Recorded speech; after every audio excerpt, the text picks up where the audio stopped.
from the soon-to-be jammed but already jubilant Shea Stadium in New York City, this is Jim Simpson with Bill O'Donnell, and welcome to the third game of the 1969 World Series. A series that's all even. Baltimore won the Saturday opener 4-1, and the New York Mets, the amazing Mets, took the 2-1 thriller on Sunday. Today's game is brought to you by Chrysler Corporation, engineering with care. Your host for today, your local Chrysler Plymouth dealer. The Hartford Insurance Group and Hartford agents and brokers everywhere. Gillette, we have a new adjustable razor for more comfortable shave. The makers of Winston, Salem, and Camel cigarettes. And by STP Corporation, makers of STP oil and gas treatment. Well, the weather forecaster this morning was saying it is likely to rain this afternoon in New York. It is cloudy and overcast now with slightly ominous clouds off to our left, down the left field line, and over the back of the stadium. But, of course, they hope to get this third game of the World Series in, and chances are they will. Baltimore today will be starting much the same lineup that they've been starting all along, and this the third game. Don Buford, the switch hitter, leads it off and plays in left field. Paul Blair is in center. Frank Robinson, injured in batting practice on Sunday, but all right, will be in right field. Boog Powell at first base. Brooks Robinson having a great series at third base. Ellie Hendricks, who caught the first game, is back again today against the right-hander Gary Gentry. Davy Johnson is at second base. Mark Belanger, the shortstop. Jim Palmer, who had the only American League no-hit ball game of the year, no-hitting Oakland back on August 13th. He also won 11 straight on the year and 16-4 on the season for the best average in the American League, the starting pitcher for the Orioles this afternoon. The New York Mets, they are back home. And for the first time, with the right-hander Palmer facing them, they'll be able to go to many of their left-handers, many of whom provide the power and took them to 3 straight over the Atlanta Braves in the league championships. Tommy Agee leads it off and plays in center field. Wayne Garrett makes his first start at third base. Cleon Jones, the .340 hitter, in left field. Art Shamsky, used as a pinch hitter one time in the opener, is back and will play right field starting his first series game. He's 28 years old today. Ken Boswell, the hottest hitter throughout September for the Mets, will be at second base, batting fifth. Ed Kranepool, the left-handed swinging first baseman, bats sixth. Jerry Grody, the catcher. Bud Harrelson is the shortstop. And rookie Gary Gentry, 13-12 on the year, is the pitcher. He was 23 years old on October the 6th. This game is authorized under television rights granted by Major League Baseball solely for the entertainment of our audience. In any publication, reproduction, retransmission, or other use of the pictures, descriptions, and accounts of the game without the express written consent of the Commissioner of Baseball is prohibited. Any commercial or other use of the program, such as by charging admission for its showing, is similarly prohibited unless authorized in writing by the Commissioner of Baseball. Well, we'd like to welcome to our NBC broadcast booth Phil O'Donnell. Been with the Baltimore Orioles for years now, and Baltimore is picked to be the favorite in the series, but it's all even, Bill, 1-1. The clouds are coming in. Keep that rain away. And what about your pitcher, Jim Palmer? Jim Simpson, thank you very much. And we're indeed very enjoyed to sit here at Shea Stadium this afternoon and watch, of course, the New York Mets in their very first World Series. And about Jim Palmer, as far as the Oriole pitching staff is concerned, wound up the 1969 season with the highest one-loss percentage ever achieved by a Baltimore pitcher. Palmer, during the regular season, won 16 ball games. He lost only 4. Ironically enough, despite his 16-game winning season, Palmer was on the disabled list for better than 1 month of the 1969 season. And then some 4 days after coming off that disabled list in mid-August, Palmer wound up pitching the only no-hitter by an American League hurler this year. That was in Baltimore against Hank Bauer's Oakland A's and against the former manager that handled the Orioles in the 1966 World Series. In that no-hitter, coming back off the disabled list, Palmer struck out 8 and he walked 6. Palmer overall picked up 11 consecutive victories from mid-May until mid-September. Additionally, Palmer was the winning pitcher in the third and final game of the American League Championship Series between the Orioles and the Western Division winning Minnesota Twins. As far as Palmer's style is concerned, opposed to that of the Mets right-hander, Gary Gentry, they both lean on hard stuff, good fastballs for their strikeout pitch. And they both have a tendency to be wild, but with different type of equipment. Palmer, normally, when he has control difficulties, Jim, has them with his breaking pitch. Gentry, who uses that fastball for his out pitch, Gentry, from time to time, we're told, tends to be erratic with the fastball. So they both have problems, but they both have outstanding fastballs, just like Koosman did in Game 2 of the World Series, won by the Mets, and also like Cuellar did to couple up with a screwball in Game 1 of the World Series. Now, on the first two ball games, we've had the expected. We've also had the surprise elements. The surprise elements, really on behalf of the Mets, with Al Weiss, not known for an outstanding bat, but Weiss, who knocked in the only Mets run in the first ball game, won by Baltimore 4-1, and then Weiss in the second game, knocking over the winning run. Another surprise from the standpoint of the Oriole big bats, the power bats supplied during the regular season by Paul Blair, Frank Robinson, Brooks Robinson, and Boog Powell. That foursome has been checked extremely well by the Met pitching. In 29 at-bats between Blair, Frank Robinson, Powell, and Brooks Robinson, they have only been able to pick up 3 base hits. Those are the surprises, so to speak, from the standpoint of the expected. When this series began, everybody said that both clubs had outstanding pitching, and both have supplied great pitching in games 1 and 2. Cuellar in game number 1, scattering 6 hits to the Mets, and then Koosman pitching a 2-hitter through 8 2/3 innings, and he had a no-hitter in the early part of the ball game. So, Jim, we've had surprises, we've had the expected, and I'm sure Jim Simpson will have the same here this afternoon. All right, Bill O'Donnell, and the lights have just been turned on here at Shea Stadium. It is that dark, although we do not look, and I'm crossing my fingers, in immediate danger of getting any rain. Now, we must also point out that the New York Mets are back home. The Mets are back before their fans, who love them, and they love their fans. And as many will tell you, if you can go on the road in the opening of a World Series, away from home, and come back no better than even, or no worse than even, you're in good shape. If you should drop the 2 on the road and come home, you're in bad shape. But if you can at least hold them even, and the amazing Mets have done that, then they are in good shape. Gil Hodges, the manager of the New York Mets, said, I have a mystique about those Met fans of mine. They're my secret weapon. And they're going to be the reasons why the New York Mets will astound everybody and win the World Series. But remember, please, that the Baltimore Orioles, despite the fact that it is all even now, remain the favorites as they were from the outset. It has been said by many, including pitcher Sandy Koufax, that any pitching performance by any Met pitcher must be a lot better than the pitcher for Baltimore, because Baltimore does have a stronger ball club defensively, does have a stronger hitting ball club. They play this game 2 different ways. Earl Weaver of Baltimore has got such a great lineup. In Blair, Robinson, Powell, Brooks Robinson, Davy Johnson, Mark Belanger, Don Buford. He doesn't switch them around. He will switch his catchers. He went from Ellie Hendricks on opening day against the right-hander to Sunday, Andy Etchebarren against the left-hander. But for Gil Hodges, it's a different story. Gil, who brags on the resiliency of the Mets team, the ability to bounce back, and they certainly bounced back after that 4-1 loss Saturday to win a thriller 2-1 in the 9th inning on Sunday. Hodges used nearly everybody on his squad, all 25 men.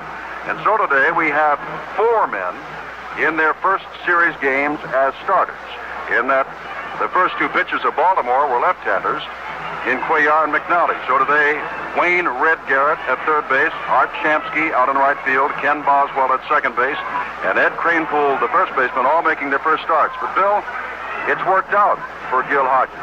He has gone strictly by platoon, by the book, and who would have thought, as you said, that a .215 hitter, Al Weiss, and he stuck with the right-hander against the left-hander, would come up with the game-winning hit and drive in 2 of the 3 Met runs.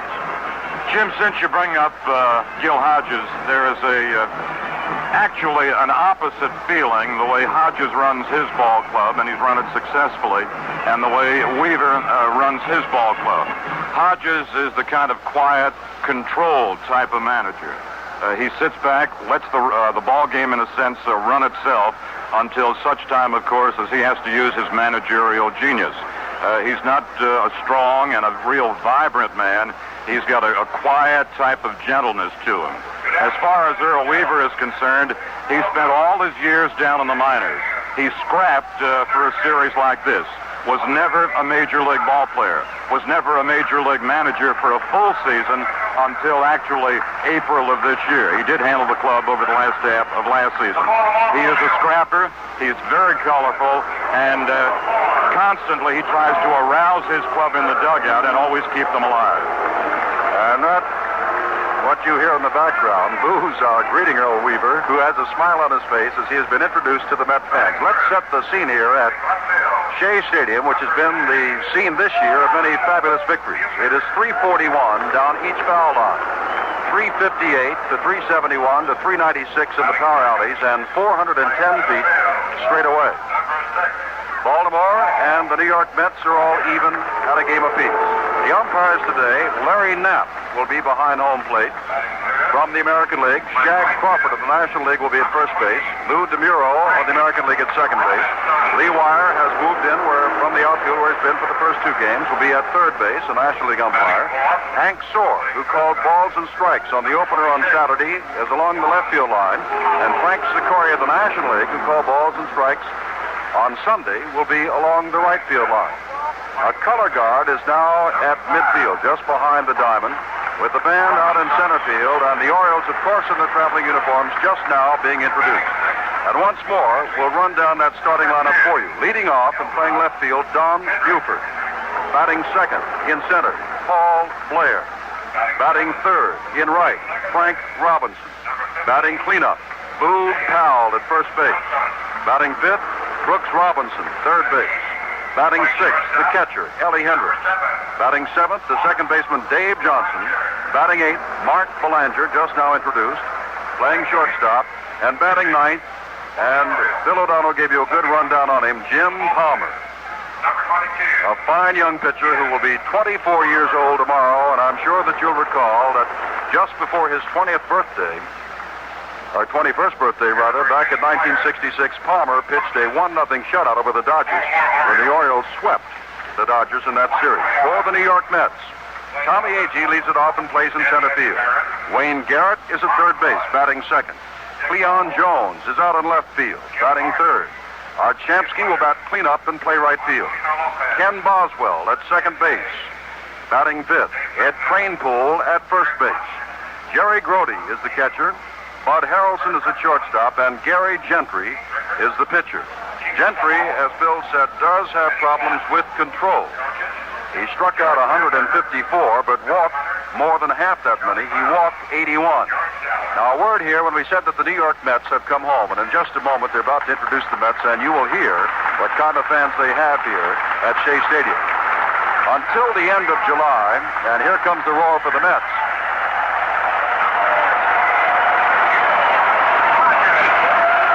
Until the end of July, the Mets were 27 and 25 here at Shea Stadium. But since the end of the July, in regular season, the Mets have won 25 and lost only 5 in Shea Stadium. And if you want to throw in the league divisional game against Atlanta, which they also won to clinch it, they are 26 and 5 since the end of July. So when you talk about a home field for the Mets, since July at least, it has meant a great deal. Garrett now being introduced. We'll repeat again. The lights are on, but Bill, it doesn't look as bad weather-wise as it did when we first started talking. Jim, in connection with the weather, as you remember in games 1 and 2 at Baltimore, there was no wind situation, really a prevailing situation that had any determining factor on balls hit deep to the outfield. But right now, we do have a fairly stiff wind. It has been blowing straight out, and right now it is blowing across the left field line and out to the right field corner. We had a home run in that first ball game by Don Buford, first man up for the Orioles in the bottom of the first inning. And in Sunday's ball game, Don Clendenin went with the pitch to the opposite field and hit a home run. They are the only two. Baltimore is a very tough ballpark in which to hit home runs. The Mets Stadium is no snap, but certainly, Bill, much easier to hit for the distance than it is in your home park of Baltimore. Jim, down the left and right field foul sides at Memorial Stadium in Baltimore, as you know, it is 309 feet to the fence. Here at New York Shea Stadium, it is 341 feet down left and also down right. To straightaway center field, it is exactly the same here at Shea Stadium as it was back in Baltimore, 410 feet. The power alleys are somewhat comparable, 371 feet to both the left and the right center field pockets. Well, they have booze outside selling standing room only tickets to this, the third game of the World Series, the first time ever for the Mets, the first time at Shea Stadium. And we are going to have a capacity crowd as far as seating is concerned, but also we'll have them standing in the aisles. And in just a moment, we'll have the playing of our national anthem. They are introducing all of the New York Mets teams to this, their loving home fans. Jim, the two of us have been talking about opposites and similarities, where there is a great similarity internally in these two ball clubs. From a psychological standpoint, both these clubs are loose ball clubs. They are both happy clubs. Now, somebody listening to a statement like that said, well, when you're winning, why aren't you happy and why aren't you loose?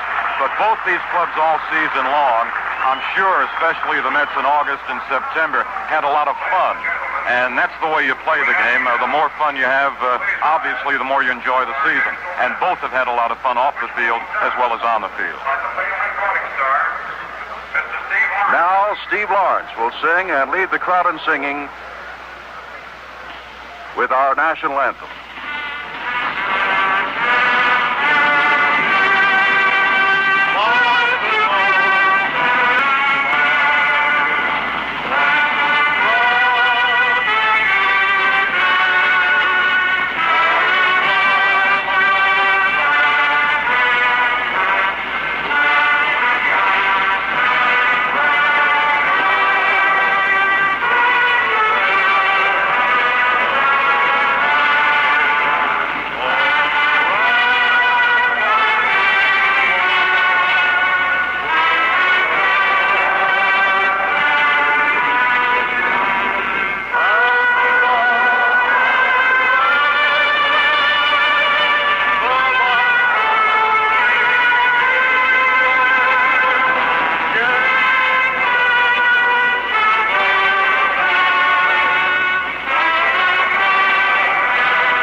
More pregame color right after this message.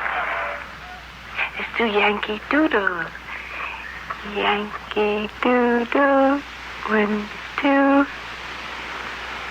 And riding on a pony, stuck a feather in his hat and called it macaroni. What did he call it? Macaroni. After a child has been in a bad accident, how can an insurance company help him to laugh again? The Hartford knows that money alone can't do it, but people can. Doctors, specialists, therapists when they're needed, to treat the injuries, to soothe the shock. And getting them there fast can also help. At the Hartford, we know it's often the kind of help you bring in at the start that determines whether or not there'll be a happy ending. Insurance by the Hartford. We try to keep things simple. Along with Jim Simpson, this is Bill O'Donnell at New York Shea Stadium. And right now, we pause 10 seconds for station identification. This 1969 World Series game is brought to you in part by Saratoga Vichy and Saratoga Ginger Ale. Sit back and relax with the Fizz Kids from Saratoga. WGY Schenectady. Well, the young man who was a great hero in the uniform years ago of the Brooklyn Dodgers, namely catcher Roy Campanella, And just as much a hero in later years in civilian clothes, right back of home plate, being wheeled off in his chair and to a very special seat here at Shea Stadium, Roy Campanella has thrown out the first ball for Game 3 of the World Series here at Shea Stadium. The umpires in this third game will work as follows. The American League's Larry Knapp will be behind home plate. Shag Crawford of the National League will be at first base. The American League's Lou DeMura, by the way, working his first World Series. Lou DeMura will be at second base. The third base umpire from the National League will be Lee Wire. Guarding the left field foul line will be Hank Storr of the American League. And the umpire down the right field foul side will be Frank Sikori of the National League. When the Mets leap out of their first base dugout, and here they come, the Mets will go out defensively this way. They'll have Wayne Red Garrett at third base. Bud Harrelson is the Mets shortstop. At second base is Ken Boswell. Big Ed Kranepool is the first baseman. Patrolling left field will be Cleon Jones, a man with a great deal of range, both coming in on short fly balls and deep to the fences. Tommy Agee is in center. The right fielder is Art Shamsky. Gary Grody will be the Mets catcher, as he has been in the previous two ball games. And the right-handed Mets starter will be Gary Gentry. Gentry, 23 years old, 6 feet tall, 175 pounds. Gentry, for Gil Hodges during 1969, made 35 starts. He and Tom Seaver both made the most starts on the Mets ball club. Seaver, like Gentry, also made 35. As far as Gentry is concerned, his earned run average was just under 3.5 runs a ball game. Among his 35 starts, Gentry completed 6 games. He won 13 and he lost 12. Perhaps one of Gentry's biggest wins was to shut out the St. Louis Cardinals on the 24th of September.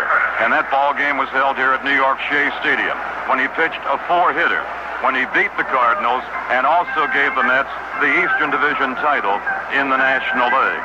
Through the month of September, Gentry was extremely effective. He won 4 of 5 decisions. In Gentry's last outing, he was not effective. That was in the third game of the National League Championship Series against the Atlanta Braves. And that third game was held here at Shea. Gentry started the third game, did not get past the third inning, gave up 2 runs and 5 hits to the Braves, and then had to be yanked. Catcher Jerry Grody now has fired out to his second baseman, Boswell at second base. We are ready to go. Gentry will take on Don Buford, Paul Blair, and Frank Robinson in the top of the first inning. The Orioles won Game 1, 4-1. The Mets won Game 2, 2-1. Game 3, Shea Stadium, New York. And with pleasure to tell you all about it, here is Jim Simpson. Thank you, Bill O'Donnell. Don Buford, the switch hitter, batting left-handed against the right-handed Gary Gentry. Buford hit .291 on the year, 248 in the World Series. Both hits coming in the first game, a home run, and he drove in a couple of runs.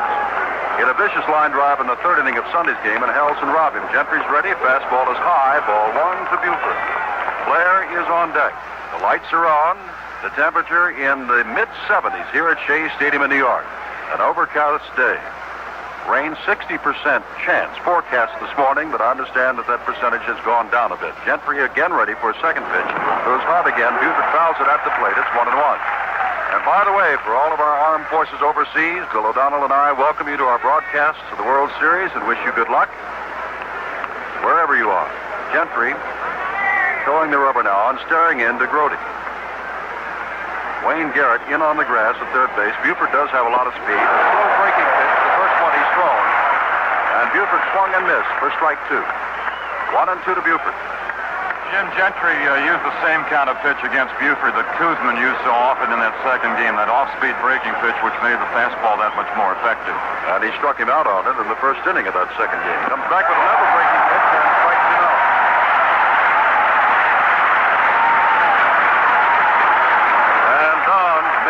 Been guessing fastball. That's the way he struck out Sunday. Here's Paul Blair. Blair is 1 for 7. Has walked in the first game and was picked off first base, and his one hit came in the 7th of Sunday's game and broke up the no-hitter of Jerry Koosman.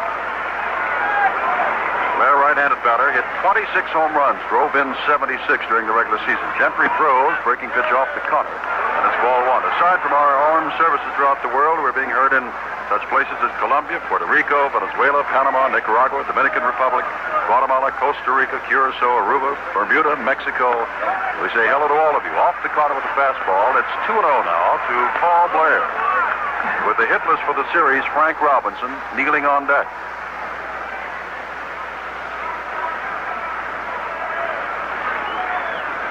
There's not a spot in Shea Stadium. It's fouled back. And it's 2-1. Blair went for a high fastball and didn't get it. Fouled it off the screen and back to home plate. There's not a spot here in Shea Stadium for anybody else. Gentry staring into Blair, and it is catcher Grody. Now throws. Big, slow breaking curve, and Blair had made up his mind to bunt. Bunted the ball out in front of the plate and fouled it back. And it's 2-2 with one down, no score in the top of the first of this, the third game of the 1969 World Series. Now with 2 strikes, Garrett backs up at third base. They play Blair straight away. And pretty deep in right. Breaking pitch, hit high in the air, and off to the right, it'll make the seats.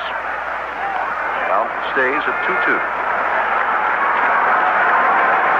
Billy Hunter's the coach over at third base for the Orioles. George Staller at first base.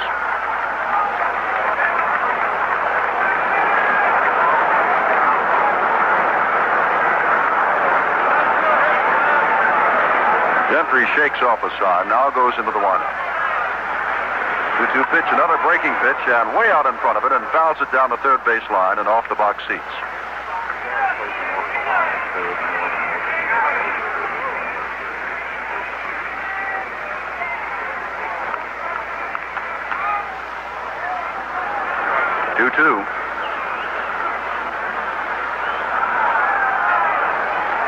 Gentry back again with a low fastball. It's 3-2.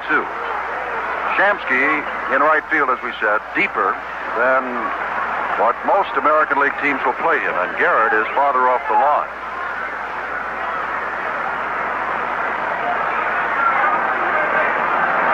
Back with a fastball, hit high in the air and deep in center field, but A.G. only goes back a couple of steps as it really climbs high. Now with the wind, has to go to his left and takes it for the second out.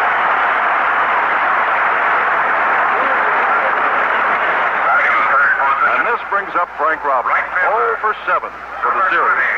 But Robinson, in the first inning of Sunday's game, sent Ron Swoboda deep in right center field, 390 feet away, and then lined deep to A.G. in the 7th inning. In game number 1, he drove A.G. deep in the 5th inning. So Robinson has been hitting the ball, but right at somebody.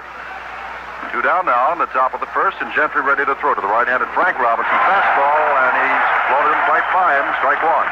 Gentry's not considered the overpowering type fastball pitcher as Jim Palmer is.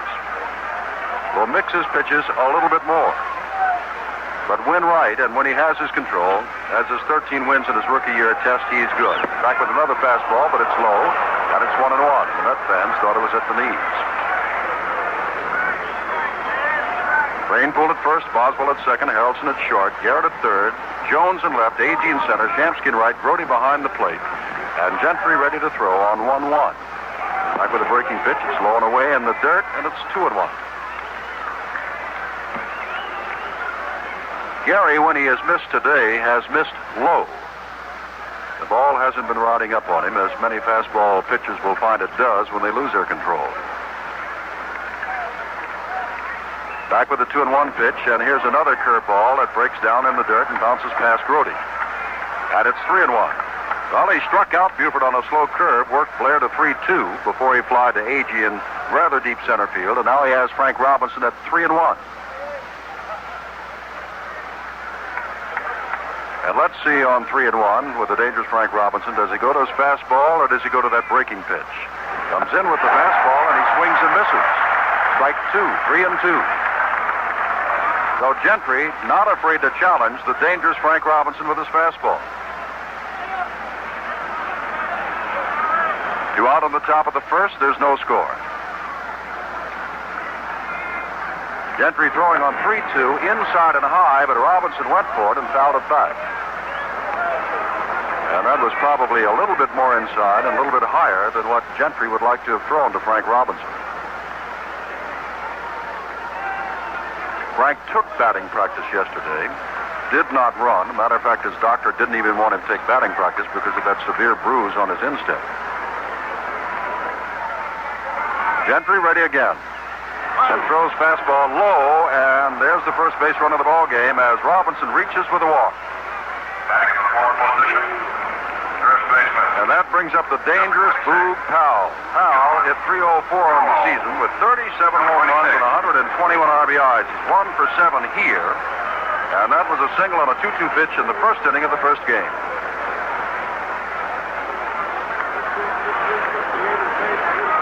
Gentry, I am sure, has read the book on Boog Powell, which says that he likes to hit the fastball. Koosman was backing him out Sunday with the breaking pitches. Slider, and this ball goes down to Boswell at second.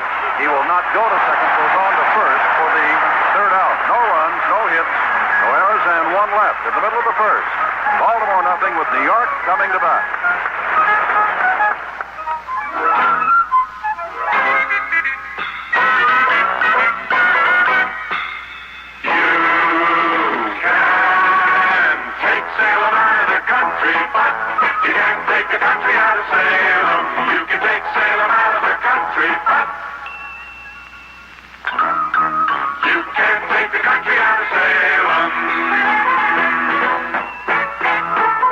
Country soft, country fresh. That's the taste you get with Super King Size Salem 2. Try America's favorite menthol taste, made longer. You can take Salem out of the country, but you can't take the country out of Salem. You can take Salem out of the country, but you can't take the country out of Salem.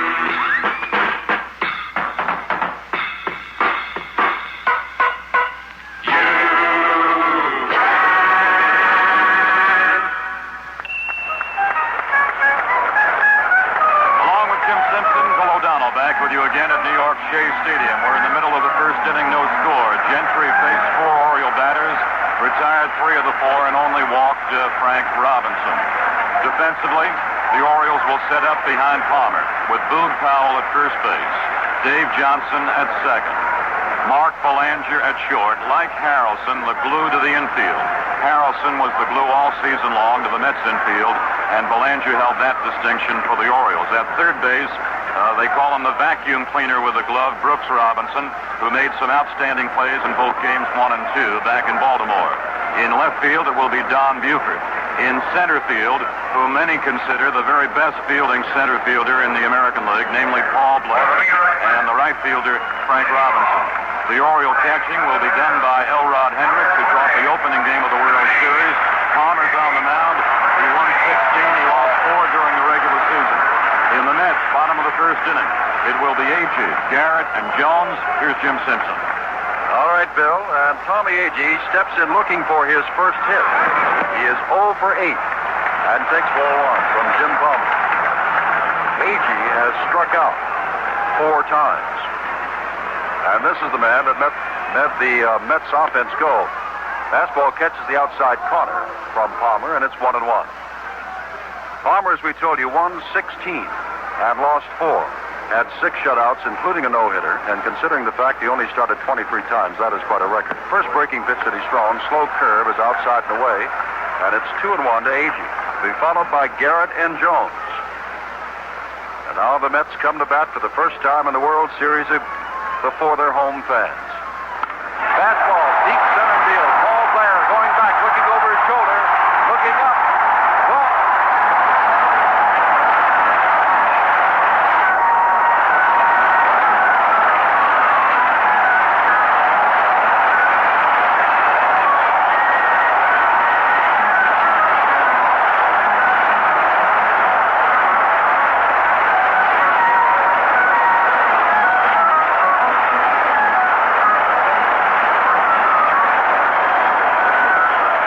Confetti flies throughout Shea Stadium. Signs saying Met Power are up.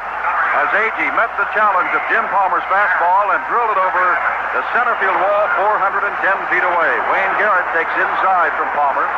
And for the second time in World Series history, the Mets are leading in the ball game, and for the second time, the Orioles are trailing the game. They never trailed in the Dodger series. A curveball is over, and it's strike two to Garrett, seeing his first action in this World Series.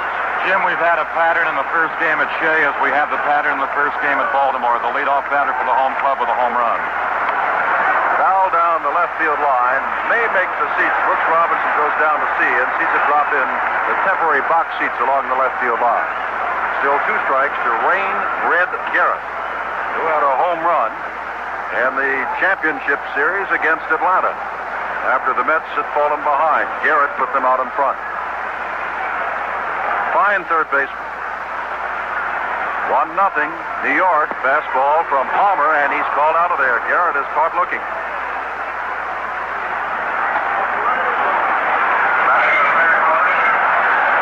And to show you how quick Palmer is, that was a 2-strike count, and Garrett never got the bat off his shoulder. Here is Cleon Jones, hitting .340 for the year, and in the series is 1 for 8. Buford made a fine catch on him in the third inning of Sunday's game with 2 men on base and no score. Now, Tommy Agee, if you are just joining us, hit a fastball to Palmer's, a 2-1 count, and drilled it over the center field wall. We're in the last of the first inning with 1 out, and it's 1-0. The Mets in this all-even World Series at a game apiece. Cleon Jones, the right-handed batter, 12 home runs on the year, can pull the ball with power, but prefers to go with the pitch. So therefore, very often will hit to right field. Big sweeping curve, but it's outside, and it's ball 1. To Jones. The lineup that Hodges is using today is the one in which he swept the Braves 3 straight. Back with the fastball, but it's high. The Mets seem to feel that when Palmer begins to miss with his fastball, it rises out of the strike zone. They want to lay off those pitches to begin with to see how he does.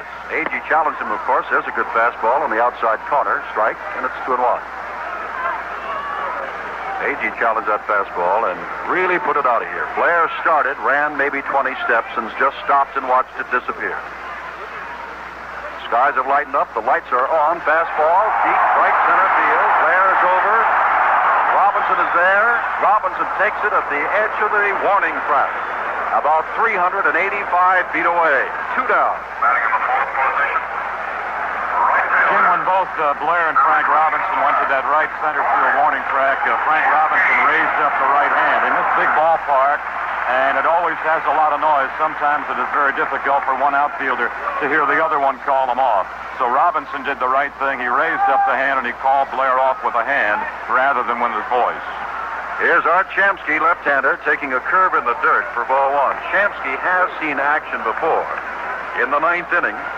With men on first and second of the 4-1 ball game on Saturday, Shamsky came up and hit the first pitch and grounded out to end the ball game. Here's a drive to right field on the fastball. Back goes Robinson to the warning track, stands there and has it for the 3rd out. But what shots they hit off the fastball of Jim Palmer. 1 run on Agee's home run. The only hit, no errors, and none left. At the end of 1, the Mets won. The Orioles, nothing.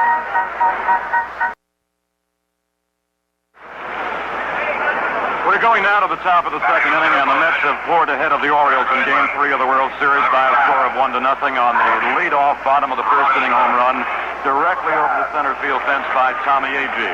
To begin the bottom of the second inning, it will be Brooks Robinson against Gentry. Jim Simpson again.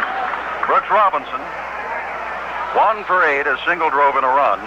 The only run the Orioles got on Sunday. Gentry is ready to work now with a 1-0 lead. His fastball is outside and low, and it's ball 1.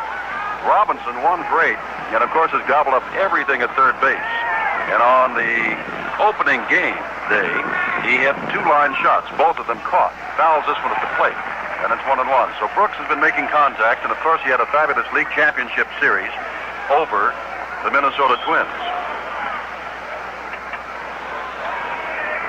He was 4 for 12 with a home run.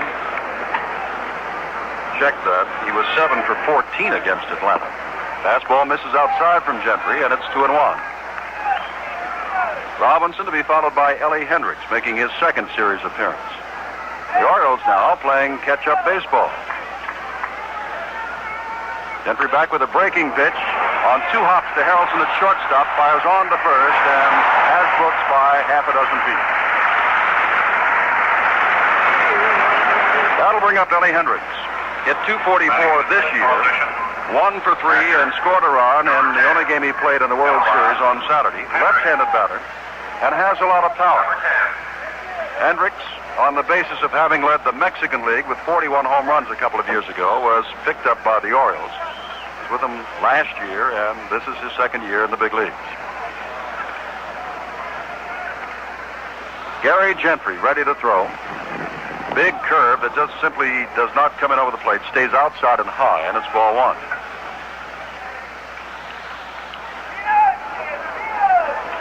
Hendricks, 28 years old, born in St. Thomas. Back with the fastball, and this is right at the knees. Fine pitch from Gary Gentry, and it's strike 1, 1-1.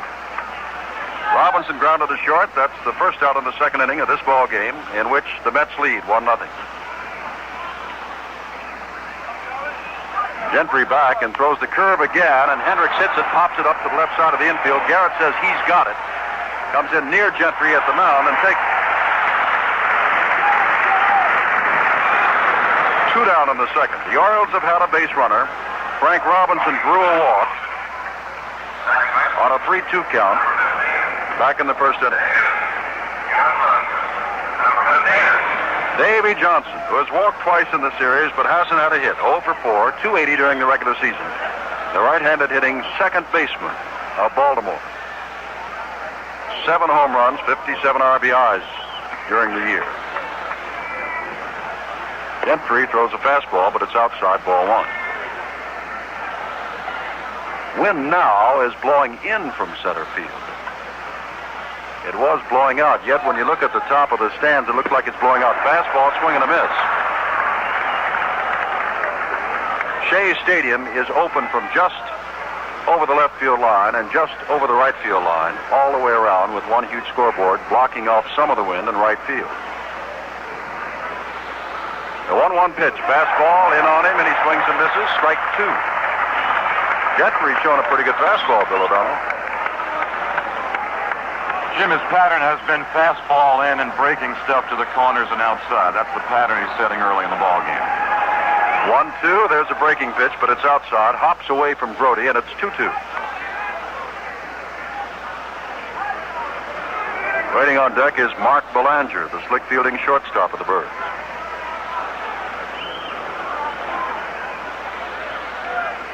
Gentry, just 23 years old. Rookie. And playing in the World Series. Back with a fastball and a check swing by Johnson, and it's fouled into the seats. Still 2-2 with 2 out in the top of the second. Game 4 tomorrow afternoon. We'll be on the air at 12:45 Eastern Daylight Time. Expected pitchers, a rematch of the opening day.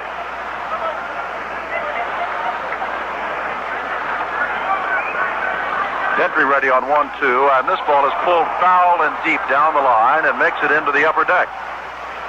And is caught by one of the fans. Had it rained today, had this game been rained out and Game 3 postponed until tomorrow, Gil Hodges said that he would not have started Gary Gentry tomorrow, but would go with Tom Seaver, his 25-game ace who pitched a little bit more than 5 innings in Saturday's opener. But now Seaver can pitch, and Gentry's working today. 1-2 the count. Fastball hit high in the air. Back on the grass goes Harrelson. In comes Jones. Harrelson says he has got it and takes the towering pop-up to the third out. In the middle of the second, it's still New York 1 and Baltimore nothing. Have you heard about the latest Gillette invention? It's an aerosol shave cream called the Hot One. It actually heats up right under your very nose. No kidding. You don't have to hold the can under hot water or plug it in or do anything like it, because the Hot One gets hot all by itself, right out of the can. And the fact is, hot shave cream softens whiskers quicker than cold shave cream to give you a faster, more comfortable shave. So why shave with the cold ones when you can shave with the Hot One, the self-heating shave cream from Gillette? Some men have average-size hands. Some men have big hands. For men with average hands, Gillette introduces our new adjustable razor with an average-size handle. For men with big hands, Gillette introduces our new adjustable razor with a long handle. Both new razors have 9 precision settings. Gillette figures a more comfortable razor in your hand means a more comfortable shave. Right now, we pause 30 seconds for station identification. WGY, Schenectady. The difference between the right word and the wrong word, it's been said, is like the difference between lightning and lightning bug. Which brings to mind the difference between Saratoga Vichy and its drab alternative, tap water. It's a choice between a unique, fascinating mixer or the same lackluster liquid with which one washes automobiles and oneself. Saratoga Vichy in that green bottle with the vivid yellow label. Jim Simpson with Bill O'Donnell. Ken Boswell, the batter. He fouls the first pitch back. Hendricks comes back, but it drops in the seats just over the screen. Strike one. Boswell is the hot-hitting youngster. It was his single one night in September that put the Mets in first place. His hitting over the final month was something to see. In the last 29 games since August the 27th, Ken Boswell, age 23, hit 407. And is at bat now. Here's the strike one pitch, and it's off the corner. 1-1 from Jim Palmer, who trails 1-0 on AG's first hit of the game, a home run over the center field wall. And here come the Met fans alive. Joe DiMaggio sitting in the commissioner's box along with Mr. Bowie Kuhn. Low, and it's 2-1. The signs are out here at Shea Stadium. Let's go Mets, Met power. Fastball. Powell comes off first base, backhanded, overcomes Palmer to cover and does so, and there's the first out of the second inning. Pretty good shot by Boswell, and they don't say much about the fielding of Boog Powell when you measure him alongside of Davy Johnson, Mark Belanger, and Brooks Robinson. But Powell got over there very well, Bill. Jim, when you look at a fellow who is 245 to 250 pounds, most people wonder how much mobility can a man of this size have. But Powell, despite his size, has great mobility and also fine reflexes, and proved that on that play. Ed Kranepool hits the first pitch and pops it up to the infield. Belanger is over at shortstop. And Brooks Robinson looking on, and there's the second out. That was Kranepool's first at-bat in this, the 1969 World Series, and here's Gary Grody. Grody has had a pretty good series, especially on Sunday. In that second game on Sunday, Grody hit a 2-2 pitch for a single, driving Charles over to third base, setting up the game-winning hit by Al Weiss. And takes ball one from Jim Palmer.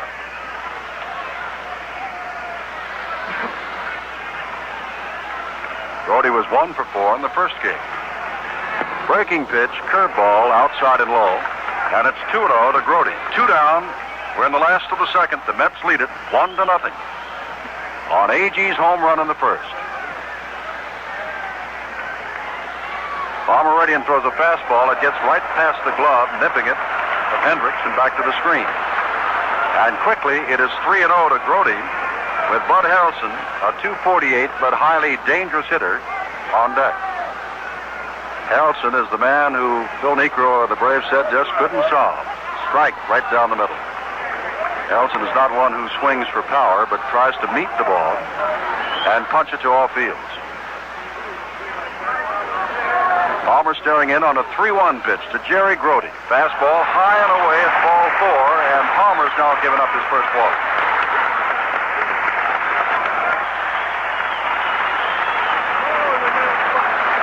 First game of the league championships against Atlanta, and a hookup between Seaver and Niekro. It was Harrelson's triple that started the big rally. Fastball in and low, and had to be backhanded by Hendricks, the catcher, in around the feet of Harrelson. Ball 1. Eddie Yost, the coach, at third base, and Yogi Berra at first.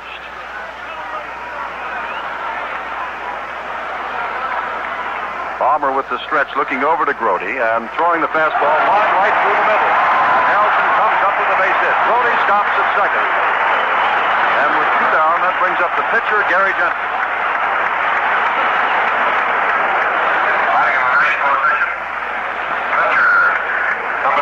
That's the second base hit given up by Palmer. Gentry, like Kuzman, who worked Sunday, is not known for power hitting. And Gary will pardon me if I say he's not known for hitting. 081 is season average. 6 hits in 74 times at bat. Just 1 RBI.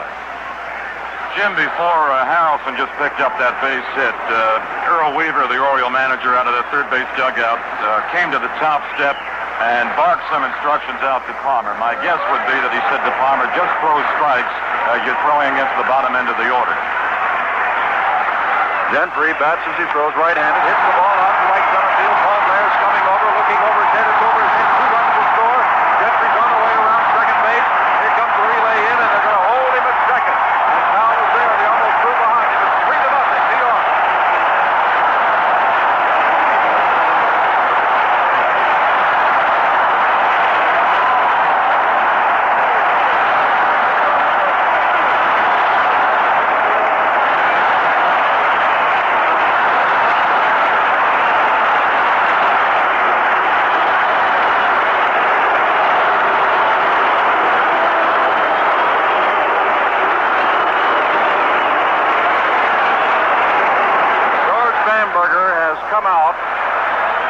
Talk to Jim Palmer as a couple of men began immediately to warm up for Baltimore, and again Bill O'Donnell in throwing strikes. I'm sure that Jim Palmer knew that Gary Gentry is not a man who hits. 6 hits in 74 times at bat, but now you can make it 7 for 75, and he's doubled his RBI output, and he's put New York in front 3-0. The activity going on right now in the Oriole left field bullpen is with right-hander Jim Harden and left-hander Marcelino Lopez. They are the long relievers. Dick Paul is normally the middle reliever. Rickard and Water are the lead-in relievers. And as it has happened in other World Series games this year, the action started with 2 outs. Here's Tommy Agee, who hit a Palmer fastball over the center field wall to lead off the Mets' first inning, and he takes high, ball 1. The amazing Mets lead the talented Orioles 3-0. Palmer back, strike. 1-1 to Tommy Agee. Boswell grounded to Powell, who made a good play on his grounder. Raincool popped out on the first pitch. Grody drew a walk on a 3-1 pitch, and then Harrelson singled, and Gentry hit the first for a double. Outside, 2-1.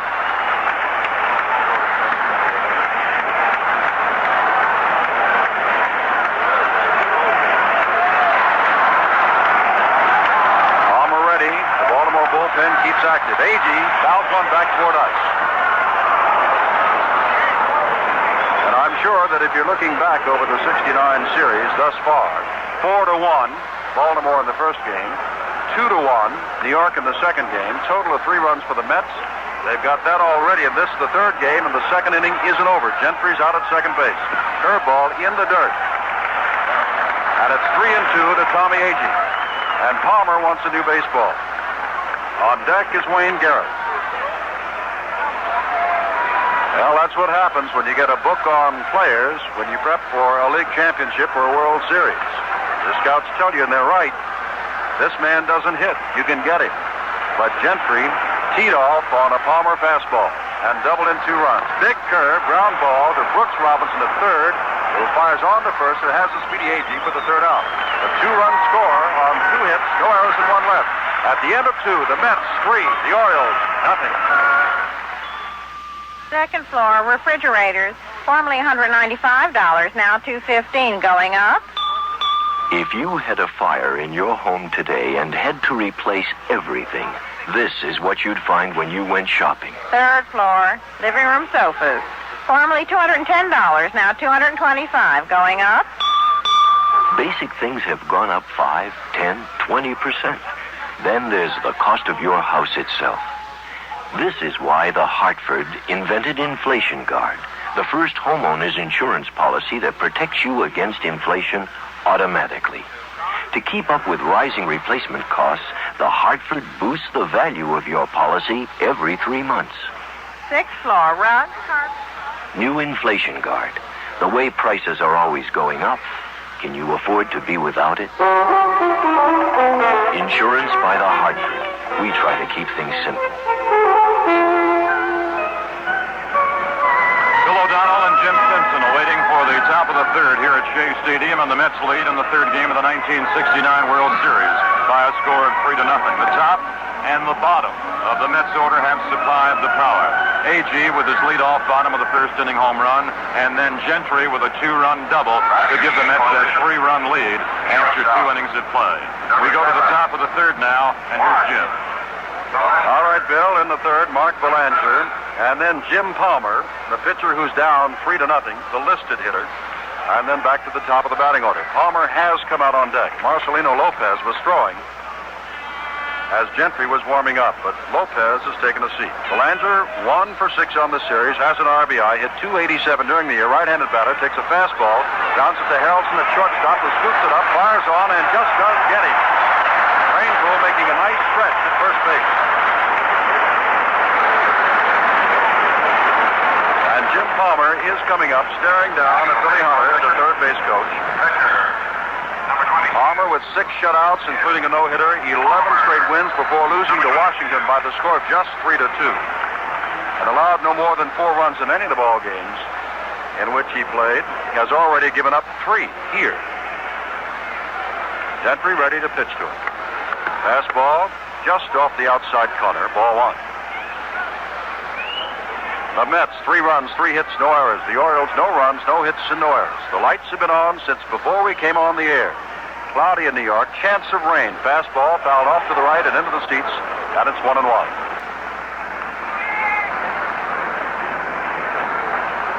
No matter where you look, where there is seating space available or standing room available, there are people. Here at Shea Stadium. 1-1, and Gentry ready to work again. Fastball hit high in the air, may make the seat foul, maybe not. Over comes Cranepool and Grody, and Cranepool backhands it over Grody's head at the dugout of the Mets. Out number 2. Well, in perfect position to allow the ball to fall safely or off the glove of either Grody or Cranepool. Cranepool at the last moment backhanded it, leaning over the roof of the Mets. And the Mets are doing everything right today. The Orioles have had 1 base runner. Frank Robinson walked in the first inning. Here's Buford, who struck out, looking for the fastball and got the curve, and he went down swinging in the first inning.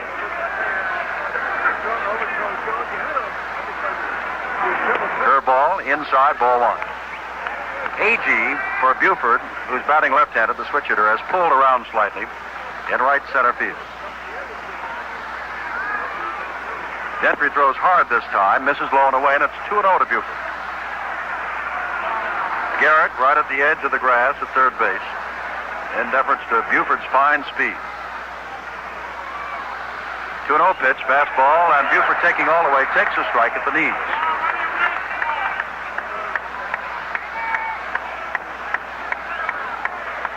Gentry, working with a 3-run lead, is working rather quickly. Fastball, and it's hit high in the air, foul. Robinson comes down the line, rather Garrett comes down the line, looks, backs off, and gives way to Harrelson, who makes the out where the tarp is rolled up.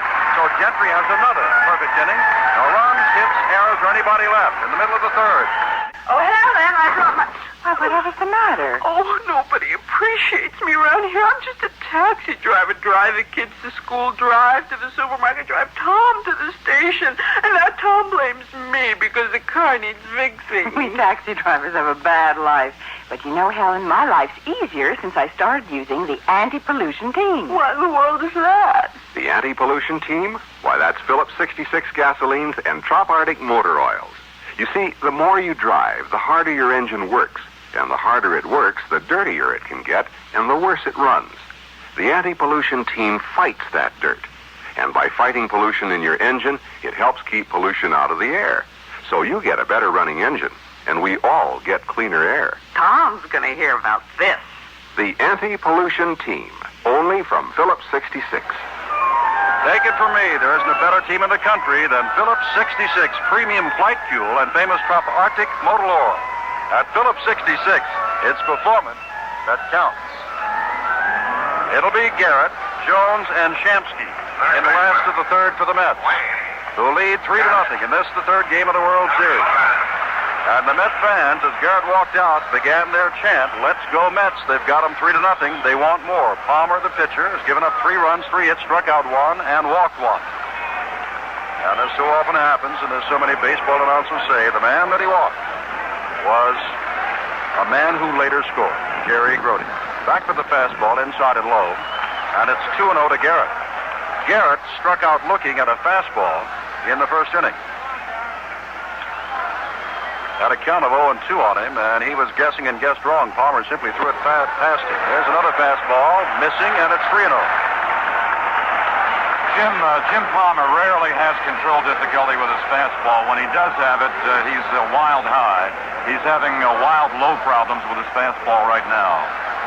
Back again, taking all the way, ball 4 on 4 pitches. Garrett walks, and the Mets are back in business with Cleon Jones. The batter.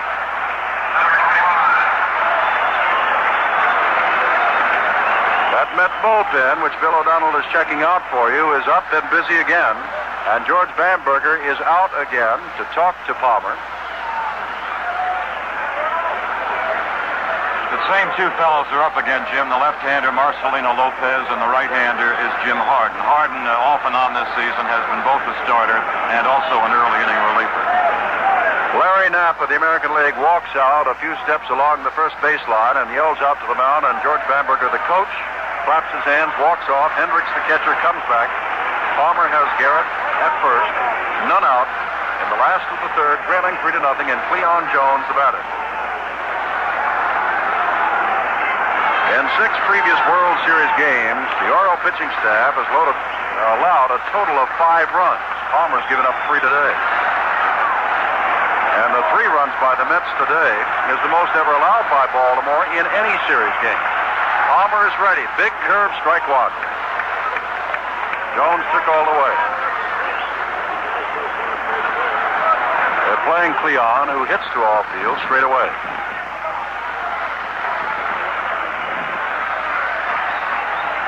Last time up, he flied to Robinson near the warning track and right.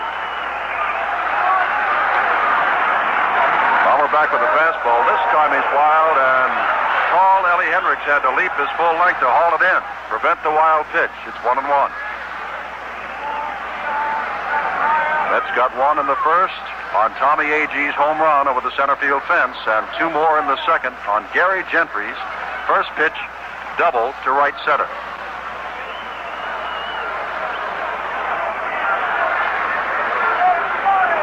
On deck is Art Shamsky, 28 years old today, by the way. The 1-1 pitch, fastball, misses, and it's 2-1.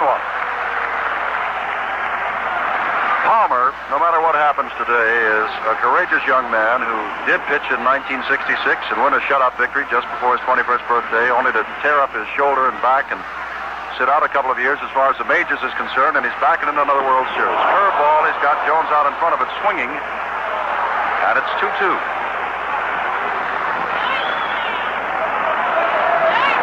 Palmer, by the way, is trying to give himself a birthday present. He will be 24 tomorrow.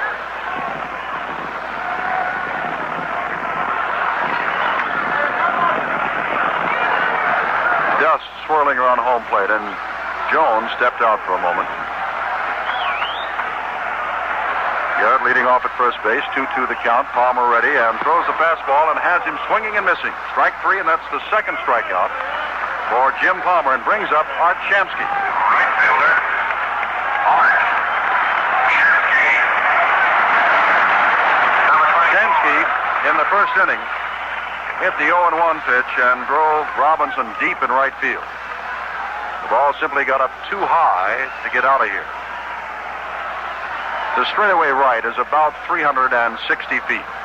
It's 341 down the foul lines, dropping away to 396 in left and right center, and 410 in dead center. Palmer ready, throws a fastball and threw it right past Shamsky. Strike 1.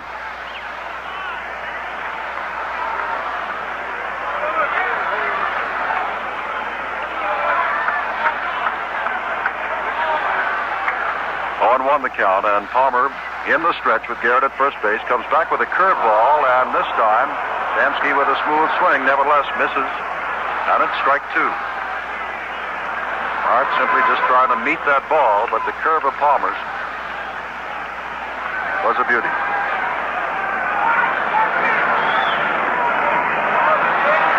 Two strikes now. And Palmer ready with a fastball, missing off the corner, outside, and it's 1-2.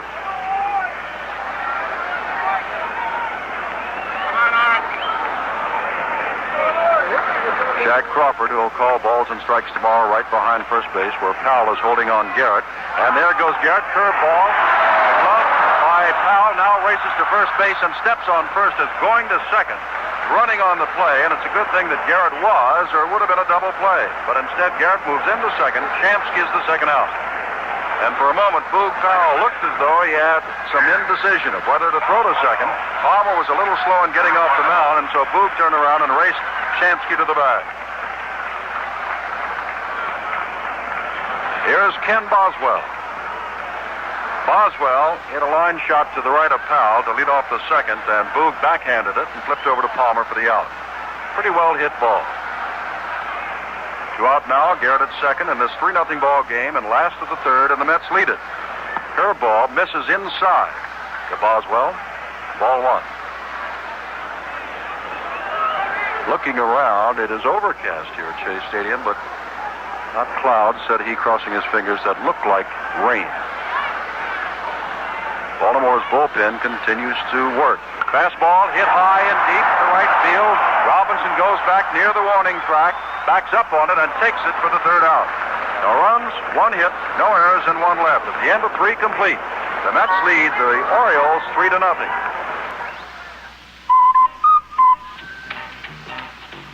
If you want a car that makes it, Plymouth makes it. If you know what's happening and want to be there, Plymouth makes the CUDA.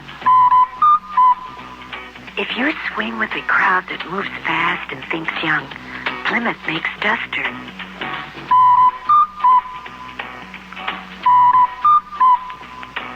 If you want luxury inside and out, Plymouth makes the Sport Fury Brougham. If you want a car that goes beep beep, Plymouth makes the Roadrunner.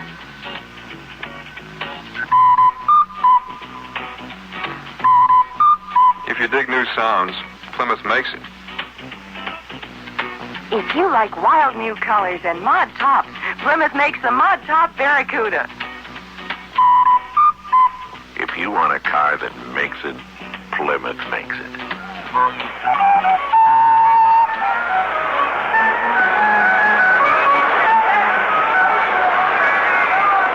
The three-inning totals in Game 3 of the World Series. The Mets, 3 runs, 3 hits, no errors. The Orioles against Gentry, no runs, no hits, and no errors. Gentry has completely choked off the Oriole power, namely Blair, Boog Powell, Brooks Robinson, and Frank Robinson, whom he has walked. To start the top of the fourth, he goes against Blair. Here's Jim Simpson. Blair hit the 3-2 pitch to center back in the first inning and is 1 for 8 on the series. Fastball catches the outside corner from Gentry at the knees, and it's strike one to Blair.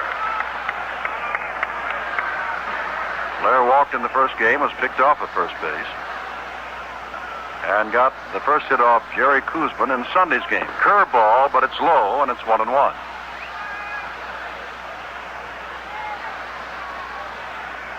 Frank Robinson, still looking for his first hit of the series, is on deck.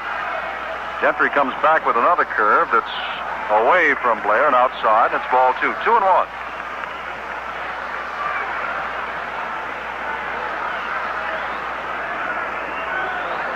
Gentry ready again.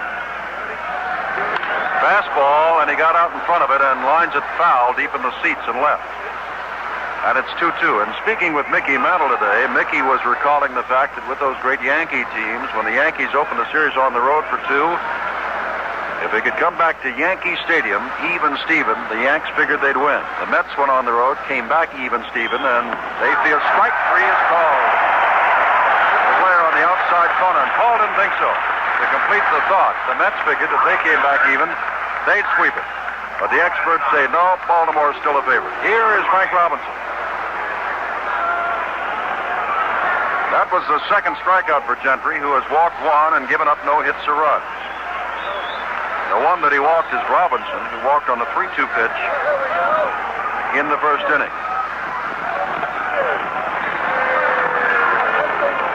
0 for 8 for the series, but has hit the ball hard. And he swings at a curveball and misses, strike one. Now Frank backs out and asks Larry Knapp, and I'm thinking that Frank probably said, did I go around on it, or was that a called strike? Either way, it is strike one.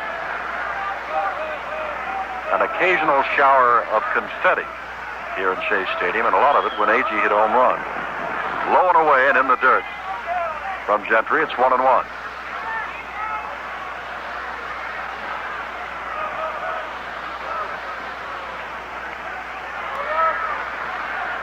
Gary's right back with a fastball, lined over the head of the shortstop, and in making it is a safe ball. I started to say a shoestring catch. Cleon Jones trapped the ball, said the umpire, and remember there's an umpire right there on the line. And Hank Soar must have been only 20 or 30 feet from Cleon Jones and said he trapped it. That's the first base hit of Gary Gentry.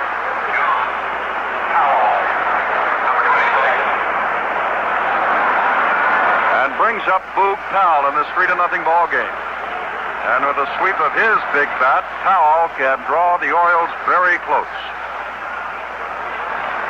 One down. Powell is up. Brooks Robinson on deck. Gentry looking over at Robinson. Line drive to right field, base hit. Robinson on his way around second base. Shamsky throws on to second. Robinson steams to third, and on the first hit, Powell has his second hit of the series. And Baltimore, trailing 3-0, has runners at the corners with one out. And Brooks Robinson, the batter. Jim Gentry has just given Frank Robinson, also Boog Powell, his best fastball. He kept him right over the middle of the plate. The fastball to Powell was belt high. The fastball to Frank Robinson was also belt high. And they both pulled now base hits to left and right. Brooks Robinson, 1 for 8. He grounded to short in the second inning, the batter. Robinson, who hit .234 during the regular season, remember, does have fine power. 23 home runs, 84 RBIs during the regular season. And 7 for 14 in the league championships over Atlanta. Been hot with the bat lately. Off the corner with the pitch is Gentry, and it's 1-0. Big Boog Powell at first base. Frank Robinson over at third. The infield at double play depth. Looking to get Gentry out of a jam. Back with the pitch, fastball, and it's foul off to the right and out of play. 1-1.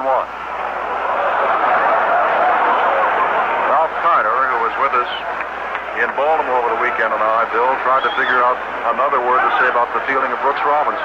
We ran out of Incredibles, and can you believe that? Or Mr. Impossible. Fastball, and he's got Robinson swinging and missing. Strike 2, 1-2.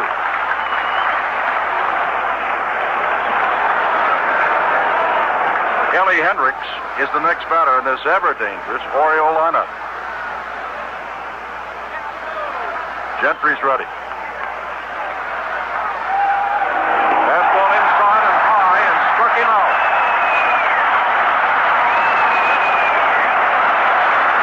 Brooks Robinson went for a high inside fastball and struck out. That's 2 out. The infielders go back. Runners remain at the corners, and Ellie Hendricks, who popped to Garrett at third, is the batter. Hendricks, remember, has fine home run power. Splitting the catching duties with Andy Etchebarren, nevertheless came up with 12 home runs during the regular season. 3 runs, 3 hits, no errors for the Mets. No runs, 2 hits, no errors for the Orioles. And this is the third game of the World Series.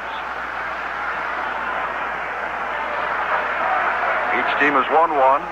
New York is out in front in this one. Big slow curve. He picked on it and popped it up. May not be in play. Grody comes back and looks as it falls about 4 rows deep into the stands. Strike 1, but he had Hendricks fooled with a slow curve.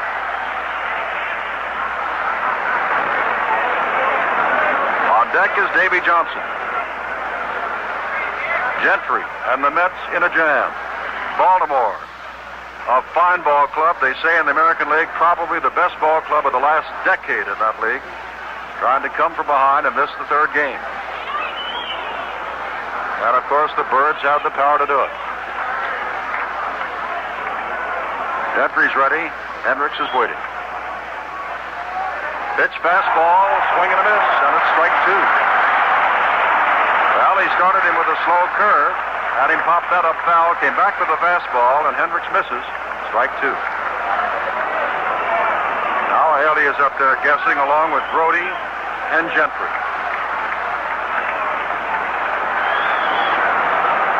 Starting the plate, comes in with a slider that's a little low, and it was foul tipped.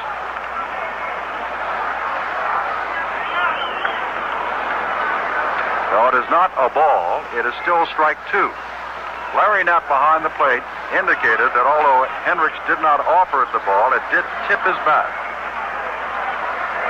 Two strikes. Gentry throws a fastball, hit high and deep to center field. Agee was pulled around the right, goes over with his speed, and watches it. He got it!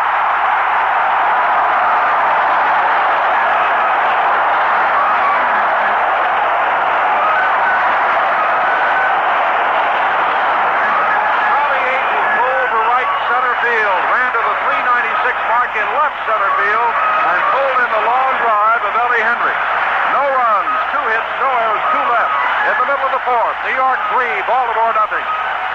Way below in the stands, finding out what kind of people use which kind of right guard. First, an usher. Regular right guard. I mean, my job is relatively tension-free. I show the patron to a seat, give it a quick wipe with the old flannel mitt, and shuffle my feet, waiting for a tip. Do you get many? Oh, you bet. Except every once in a while, someone tries to slip me a gas station game coin. Oh? But I can spot one of those instant losers every time. Well, what do you do? I say, thanks, sport, and sulk. Okay, and here's a hot dog vendor. I use right guard antiperspirant in the silver can. Pass these dogs down, will you, Mac? See, I need extra protection against wetness. How come? Well, serving food to the public is a pressure job, for one thing, and I've also found that having a wetness problem cuts down on my business. Oh, I can see that. Hey, where's the money for those dogs? See, this is one of those tense situations where I need the extra protection of Silver Right Guard. Hey, listen, there were 3 hot dogs when I passed them in there. How do I know who ate them? I see you're busy. Hey, listen. Lebaloo saying 2 kinds of people, 2 kinds of right guard. Look, I'm going to count to 3, then I'm coming in there, lady. Bill O'Donnell and Jim Simpson awaiting the bottom of the 4th inning at New York's Shea Stadium. And in games 1 and 2, Jim Simpson, it's been a day for infielders making great plays. Bud Harrelson and Ed Charles, along with Brooks Robinson and Mark Belanger in games 1 and 2. But now, an outfielder and the Mets' Tommy Agee. With a wind-blown deep fly ball to the 396-foot marker, Agee made the catch and then banged up against the fence, held onto the ball. And here's Cranepool, who swung at the first pitch and popped out on the second, and takes the first pitch here in the 4th. It's outside, ball 1. 3-0, the Mets over the Orioles. Palmer still in end working. High fastball is fouled back to the screen off the bat of Cranepool. Ed has been with the Mets for quite some time. He came up in 1962 when he was 17 years old. In 1963, when he was 18, he played 86 ball games as a major leaguer. Ball is in the dirt, 2-1 to Cranepool. Well, at the moment, Gary Gentry, with considerable help from Tommy Agee, leads in this game. Drive to right field. Back on it goes Robinson for the liner and takes it just before he hits the warning track.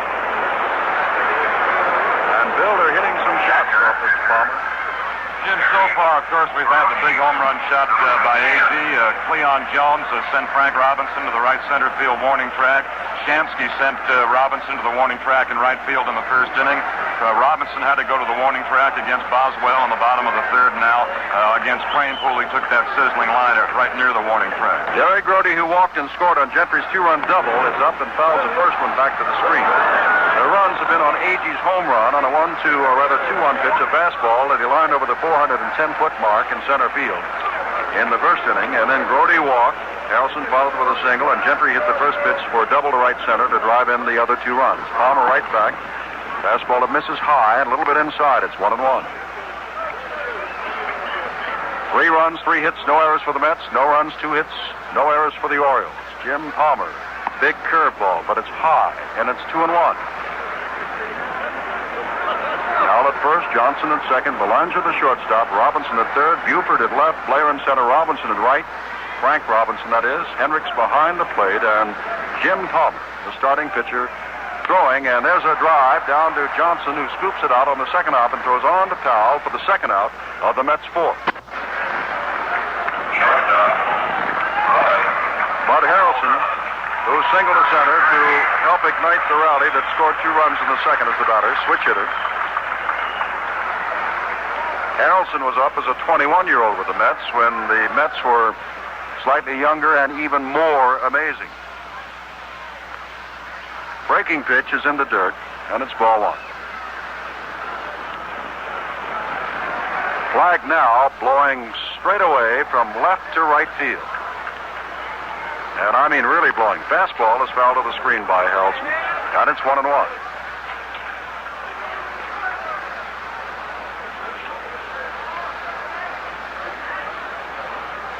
Kneeling on deck with his jacket on is Gentry, high from Palmer, and it's 2-1. Harrelson during the season was much better as a left-handed hitter, hitting .269. Against right-handed batters, batting from the other side, he had 184. Rather, against left-handed batters, pitchers, he hit 184. Ball outside, it's 3-1.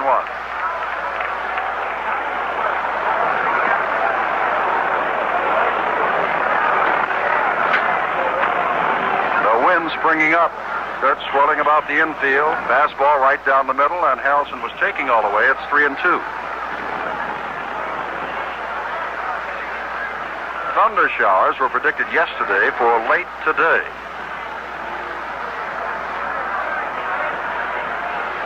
Palmer's ready for the 3-2 pitch to Harrelson.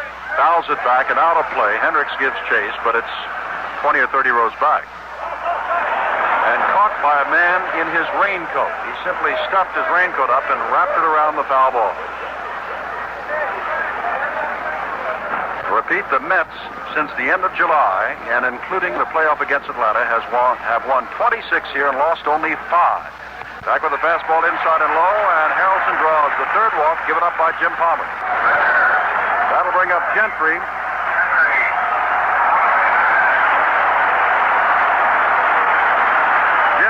Puts his hands on his hips, thinks for a while, turns his back to Gentry. He challenged him with a fastball on the first pitch to him in the second inning, and Gentry lined it to deep right center for a double to drive in 2 of the runs. Check at first base, where Harrelson is back in plenty of time. There are 2 out in this 3-0 ball game in the last of the 4th. Palmer, fastball this time, he swings and misses. Strike 1. Jim, activity again in the Oriole bullpen with right-hander Jim Hart.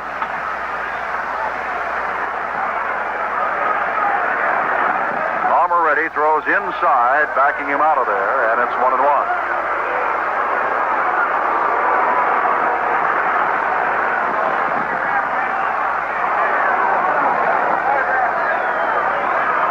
Palmer working quickly to Gentry now, inside and high, but he swings at it and misses, and it's 1-2. Gentry had 1 RBI all year before his 2-run scoring double in the second inning of this game.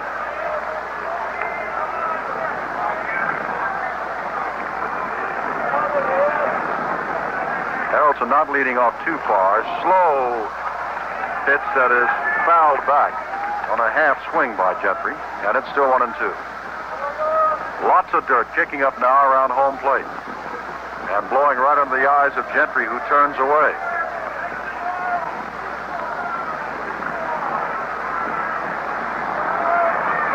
We may not get the rain, but it's going to turn considerably cooler, apparently. 1-2. Palmer ready to throw. Low and in the dirt. It bounced in front of the plate and blocked by Hendricks, and it's 2-2.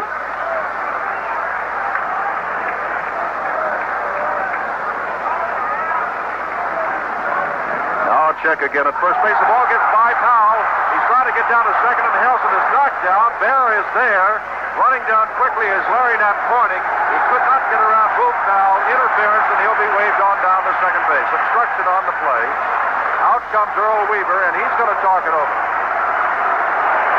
Jim, Larry Knapp, I believe, has called interference against Booth Powell. Earl Weaver is out arguing vehemently with Larry Knapp, and I'm sure what Weaver is saying to Knapp that in Powell's haste to get to the wild throw, simply he and the base runner, Harrelson, collided, and that was the reason that Harrelson fell down. But Knapp right down the first baseline, pointed, and called interference against Powell. It was a wild throw. There was no doubt about it. And Harrelson could have made it to second base. There's no doubt about that. But when little Bud Harrelson tries to get around Big Boo Powell, there was just no way he could do it. And he finally tripped over Powell's left leg and was sent sprawling into the dust. 2-2 to Gentry with a chance to drive in another run. Fastball, and he fouls it back toward us and in the booth next to us.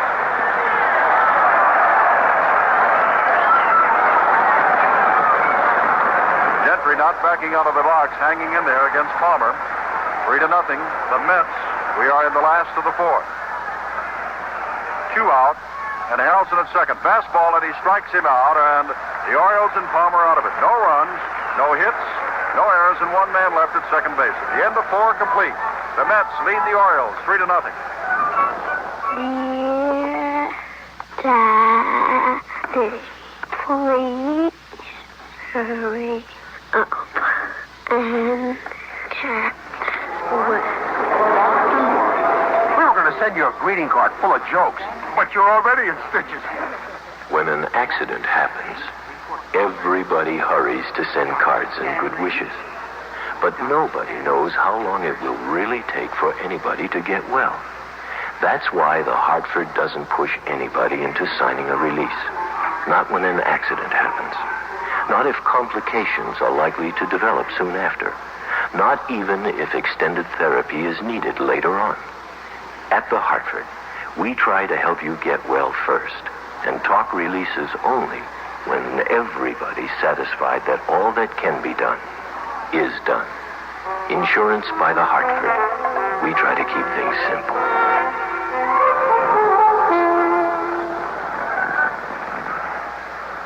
The 4 innings totals. The Mets 3 runs, 3 hits, no errors. The Orioles no runs, 2 hits, and 1 error.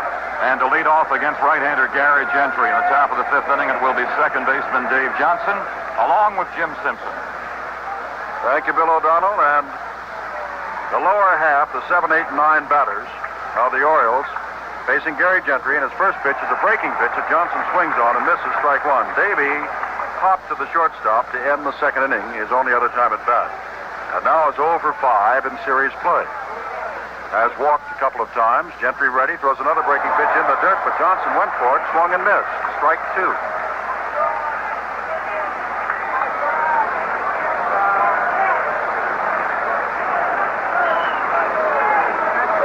Gentry ready to throw again. Another breaking pitch, ground ball. Harrelson backhands it in the hole. A long throw to first and has it.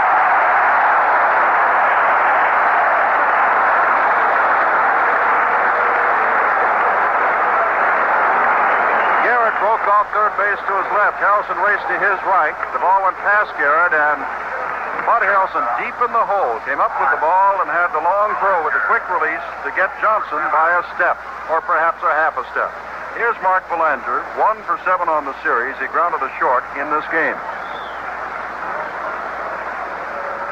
Jim Palmer walking out on deck. We are on the top of the 5th, 3-0 New York. Gentry throws a breaking pitch, which is low, and it's ball 1.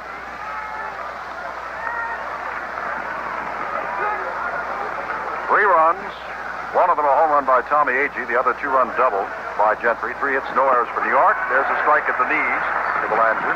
No runs, 2 hits, and 1 error for Baltimore.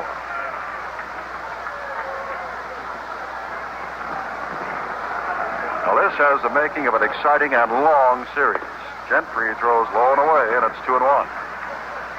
The last 2 years with the Cardinals and the Red Sox and the Cardinals and the Tigers, 7 games apiece.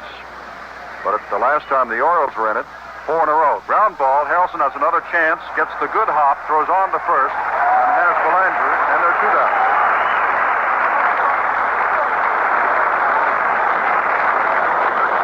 Thus far, Harrelson has thrown out 4 batters and retired 2 more on pop-ups. So Bud has been a busy shortstop. Palmer batting for himself, fouled out the first baseman Cranepool in the 3rd inning. Ed leaned across the dugout steps to take the foul punt. Breaking pitch outside. It's ball 1 to Palmer.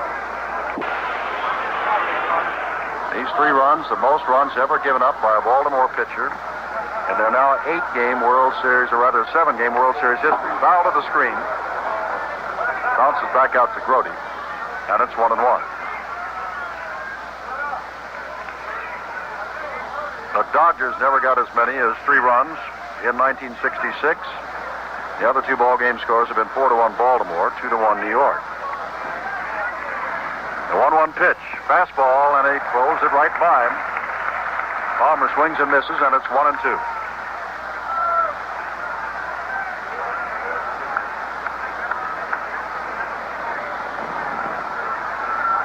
Gary Gentry, age 23, leading 3-0 in the World Series. Ground ball right over the mound, and there's Harrelson again by second base, going on to first, and he's got it. No runs, no hits, no errors, none left. In the middle of the 5th inning, the New York Mets 3, the Baltimore Orioles 0. With just 1 can of new STP gasoline treatment, one can feel the difference. 1 can? Yes, 1 can. With the very first can, new STP gasoline treatment goes to work, cleaning and tuning your engine as you drive, increasing pep and power, prolonging engine life. 1 can do all that? 1 can does all that. That's why 1 can feel the difference. A difference in power and performance right from the start. Then anyone can. Yes, any 1 can of new STP gasoline treatment from the makers of world-famous STP oil treatment. So I can, you can, we can. No, I wouldn't call it a we can. It's big enough to supercharge the total performance of your engine, or any engine in any car, old or new. Okay, I'm convinced. By adding just 1 can of STP gasoline treatment to the gasoline, 1 can feel the difference. Yes, uncanny, isn't it? Next time you fill up your tank, have your favorite gasoline service station add a can of STP gas treatment. You can feel the difference with the very first can. Ask Mario Andretti, Indy 500 winner. We pause 30 seconds for station identification. WGY Schenectady. Saratoga Ginger Ale is not Saratoga Vichy with ginger flavor added. We're not sure where that rumor got started, though we have our ideas. In any event, what Saratoga Ginger Ale is a quite unusual, delicious drink with its own identity altogether. It's gingery without being snappish, mellow without being gooey, altogether luscious. But then the Saratoga people do everything in good taste. Jim Simpson with Bill O'Donnell. Tommy Agee, who has made a fielding gem of a play and hit a home run as the batter to lead off against Jim Palmer in the bottom of the 5th. And the Baltimore Oriole announcer with us, Bill O'Donnell. Thank you, Jim, and hello again, everybody. Palmer's first pitch is a breaking ball low and away, ball 1. Palmer may be well aware that Agee likes to swing at any first pitch, and Agee is also reputedly a very good fastball cutter. 1-0 delivery by Palmer. Is a fastball through the middle that got just above the knees of Tommy Agee. Agee had that leadoff bottom of the first inning home run right over the center field fence. He bounced out 3rd to 1st in the 2nd inning. Palmer to work 1-1 with a curve, grounded foul way off the third base foul line, right between the third base coach Eddie Yost and the bag. A ball and 2 strikes, Palmer ahead of Agee to begin the bottom of the 5th inning. This is the head of the Mets order. Agee to be followed by Garrett, the third baseman, and then Jones, the left fielder. Palmer gazing through to Hendricks. Winds, deals 1-2. A fastball. Line right to the shortstop, knee high, and the glove made by the shortstop, Belanger. A line smash right to the knees of Belanger. He reached down knee high and took it away from Agee. 1 up, 1 down in the Mets' 5th inning, and that'll bring on Wayne Red Garrett, the left-hand swinging third baseman. Garrett playing in his very first World Series game after being rested in games 1 and 2. He's thrown a high fastball outside, 1-0. Garrett looked at strike 3 on a first-inning fastball. He walked on 4 pitches in the 3rd. Here's another high Palmer delivery, 2 balls and no strikes. Palmer has been not exceptionally sharp control-wise with either the fastball or the breaking ball. He has been both wild high and wild low with his heat. The 2-0 pitch to Garrett. It is inside to the knees. 3 balls and no strikes. As we mentioned, Garrett was walked on 4 pitches in the 3rd inning. Palmer on thin ice on the count of 3 balls and no strikes. He winds and deals low and tight, ball 4. So for the 2nd straight time, Garrett has been passed on 4 pitches. That is walk number 4, issued this afternoon by Palmer. 3 times this afternoon, manager Weaver has warmed up his bullpen. He has been warming Lopez and Harden off and on, and activity is beginning out in the bullpen again. left-hander is up. That is Marcelino Lopez. The Mets lead by a score of 3-0. Gentry has checked the Orioles with only 2 base hits. Palmer has given up 3 hits along with the 3 runs. The big blow, A.G.'s homer, and a 2-run double by Gentry in the second inning. Jones has flied to the warning track to Robinson in right center, and he struck out on a Palmer third-inning fastball. Jones has 1 hit in the series, batted .340 for the regular campaign. A curve is in but high, ball 1. So Palmer starts off the dangerous Jones just as he did the dangerous A.G. with a breaking ball. Releasing at first base, Powell holds on Garrett. Garrett edging his lead. There is 1 out in the bottom of the 5th inning. The 1-0 delivery by Palmer is a fastball popped up. It's off the third base foul line, and it's going to drift towards the seats and out of play. 1 ball and 1 strike to Cleon Jones. On deck, the Mets have Art Shamsky. In addition to having a great average of .340 and being the number 3 hitter average-wise in the National League, Jones also holds the distinction of having the highest average ever in Mets history. Previous distinction was held by Richie Ashburn back in 1962. The 1-1 delivery is high in faith, and it has Jones sit down. Palmer completely lost the grip and control on the high-side fastball, and Jones just had to duck out and sit right down. 2 balls, 1 strike to Jones. The Baltimore infield playing back at double play depth with Belanger at short, Johnson at second, both halfway. Robinson well inside the line at third. Deep left is Buford. A move to first base, and Garrett beats it over. Garrett just walked with 1 out. Palmer trying to get rid of Jones. He'll have Shamsky to go after him next. The 2-1 pitch on the way. Here's a fly ball out to medium right field. Frank Robinson coming on, should make the play, and Robinson for the put-out belt high in right field. That's out number 2 now in the bottom of the 5th inning. And the batter is Art Shamsky.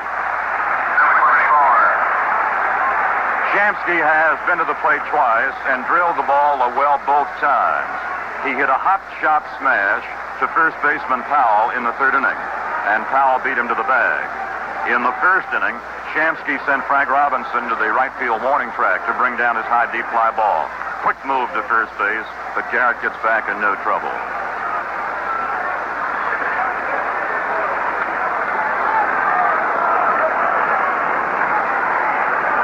The stretch by Palmer to the belt. He throws. A curve, slap to the ground to the second baseman. Up with it, Johnson cleanly. Easy throw and an easy put out to retire Shamsky on the side. At the end of 5 innings of play, it's the Mets 3 and the Orioles nothing.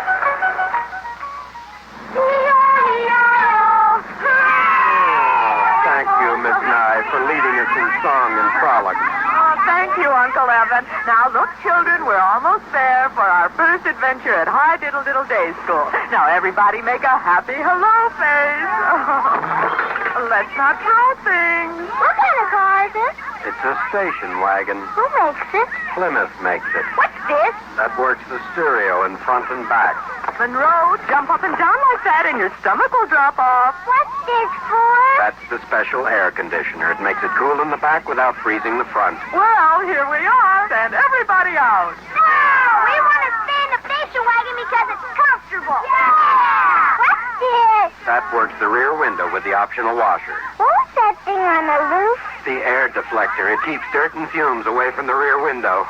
And this? And The this? station wagon full of kids makes it. The sports suburban wagon makes it.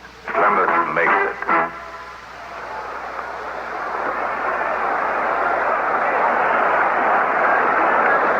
Back at Shea Stadium in New York City, Jim Simpson with Bill O'Donnell. We're going to the top of the 6th inning. Buford, Blair, and Robinson the batters, and the Mets and Gentry leading the Orioles and Jim Palmer 3-0. Okay, Jim, Gentry has had kind of a cruise. I guess you can't say cruise when you have a pressure ball game like this. He's only given up 2 base hits. And he goes against Don Buford at the top of the Oriole order at the top of the 6th inning. Buford struck out on a Gentry curve in the 1st inning. He fouled out in the 3rd. He has 2 hits in the series. Both have produced runs. Buford switch hitter, batting left-handed, and he dives back from an inside curveball, ball 1. Buford had a first-game homer He also had a first game double to drive over another run. Gentry to his windup, his kick and his pitch, fastball a little outside. Garrett, the third baseman, is playing Buford close and up to the grass at third. The outfield against Buford plays him around to right. Jones in left, Shades left center. Agee to right center. Shamsky pushed back fairly deep right field. Gentry behind, trying to come back 2-0. Fastball. He turns it down the middle for a strike call to the knees of Buford. Gentry, 6 feet tall, only 23 years old, 175-pounder. His 2-1 delivery, another fastball, another strike. So he fell behind 2-0, and he's come back with heat to go 2 balls, 2 strikes to Buford.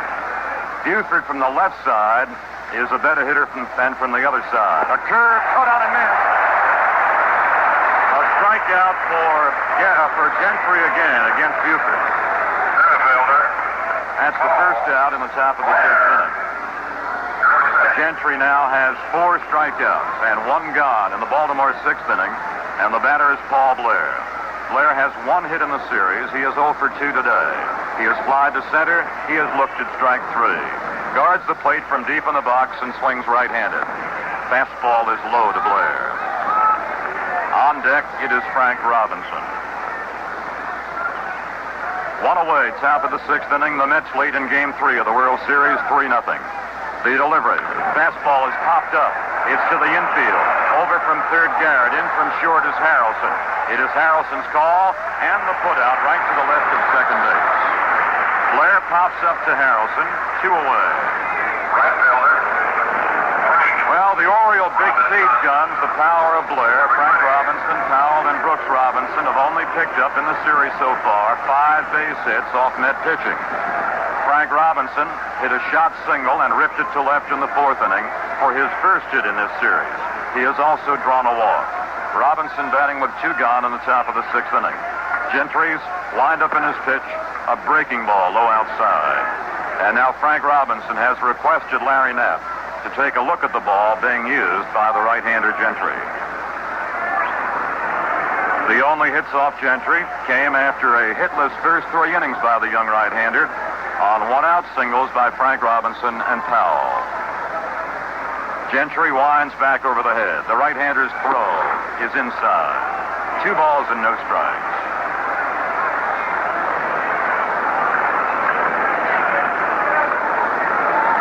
Defensively, Harrelson, the shortstop, shades a bit towards the hole. Garrett fairly wide of the line of third to help out in the hole. 2-0 is a curve downstairs. 3 balls and no strikes. When Gentry has thrown fastballs to Frank Robinson, he's kept them tight. He's kept them fist high. He's kept his breaking balls low into the outside corner. He's behind 3-0. His fastball is low inside. He walks Frank Robinson for the 2nd time in this ball game. A 2-out walk for Frank Robinson, and the batter is Boog Powell. Bounced out, second baseman Boswell to Cranepool in the 1st inning, and rifled a base hit to right in the 4th inning. And that came with 1 out. It chased Frank Robinson to 3rd, and then Gentry just tightened up on the belt buckle and struck out Brooks Robinson and had Hendricks fly deep to center, on which Agee made a fantastic catch. Powell at the plate. He's curved for a strike to his knees, as Gentry just let up a little bit on that breaking ball of his. Gentry doing in this ball game what Koosman did somewhat in Sunday's game, mixing his pitches and moving his fastball around. Cranepool does not hold on Frank Robinson off first base. Here's a line drive, base hit out to right field, being run down by Shamsky. Frank Robinson rounding second and goes easily into third base. There's no play made to third as Shamsky rifles his return throw into Boswell. So the Orioles have a situation again here in the top of the 6th inning, this time with 2 out, as they had with 1 out in the 4th inning. Runners aboard, 1st and 3rd at the corners, and the batter this time is Brooks Robinson. Jerry Grody has made a visit to the mound to talk to Gentry. And for the first time this afternoon, the Mets will begin activity in their bullpen out in right field. Gentry just gazing around, trying to relax, looking over to Cranepool. Cranepool at the moment is not holding on Powell. He's playing behind the bag and close to the foul line. Brooks Robinson today is 0 for 2. The stretch, Gentry's curve outside, ball 1. Gentry in his second jam. He pulled away from his first jam. The outfield to Brooks Robinson plays straight away. Shamsky fairly deep in right field in front of the warning track. The 1-0 from Gentry. Fastball is high and outside. 2 balls and no strikes to Brooks Robinson. Frank Robinson, the runner at third. Boog Powell, the runner at first. The activity in the Mets bullpen is with another fastballer, Nolan Ryan. Gentry in trouble. He's got to come through with a good pitch. He trails 2-0. He winds and throws a line drive foul, pulled off the left field side. That makes it 2 balls, 1 strike to Brooks Robinson. Incidentally, Boog Powell, along with the Mets' Don Clendenin, are the only ball players with 3 hits in this World Series. We're in Game 3 of the World Series. The Mets leading 3-0. Baltimore has the tie run at home plate with Brooks Robinson. Gentry stretching, letters down above the belt. 2-1 deal is high. Ball 3.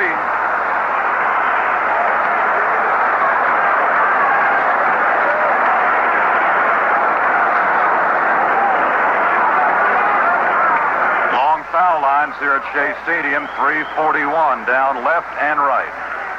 The stretch by Gentry to Robinson, 3-1.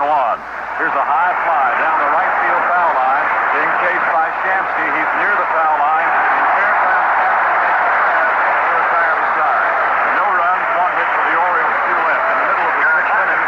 That's 3, the Orioles nothing. One morning, Wally Buckley discovered he had a case of the nubs. The nubs? The nubs. The tiny little part of his beard his razor couldn't get. They're all over my face. Fortunately, the Gillette Techmatic razor gets rid of the nubs. Techmatic adjusts to shave you closer. Techmatic gave Wally the closest shave he ever had. No nicks, no cuts, no nubs. Boy, that was close. Techmatic by Gillette. It gets the nubs. Flair. Right the way you feel. Feel angry? Right angry. Flair. Feel happy? Right happy. Flair. Feel sad? Right sad. Flair. Flair writes it like it is. Writes the way you feel. Flair writes very, very small. Flair. Or 10 feet tall. Flair. Flair is different. Flair has a smooth, tough nylon point that stays sharp. Flair. Flair. We pause 30 seconds for station identification. WGY, Schenectady. The difference between the right word and the wrong word, it's been said, is like the difference between lightning and lightning bug. Which brings to mind the difference between Saratoga Vichy and its drab alternative, tap water. It's a choice between a unique, fascinating mixer or the same lackluster liquid with which one washes automobiles and oneself. Saratoga Vichy in that green bottle with the vivid yellow label. Along with Jim Simpson, Bill O'Donnell back with you again at Shea Stadium, bottom of the 6th inning. Ken Boswell, a ground ball pass, Powell at first, backhanded by Johnson on the outfield grass, throws to first and not in time. Powell could not get to the ground shot well inside the first baseline. Johnson did get to it on the outfield grass. Boswell, running as hard as he could, either got to the bag before Palmer did, or Palmer may have not hit the bag with his foot. He had his foot high in the air. He had to go high to drag down the throw. And as he was high in the air, Bill, he just simply wasn't on the bag. It pulled his right foot off, and it's a base hit. And talk about your oddities, as we had in Baltimore. With a pigeon circling the bases from third to first, we've come to New York, and they're going at least the right way, Bill. This pigeon here is going from first to third. Jim, that's the first hit off Palmer since the 2-run Mets second inning. He has now given up his 4th base hit, and the batter is the fairly dangerous Ed Cranepool, known for full power, swings from the left side. He fouls a fastball to our left and out of play.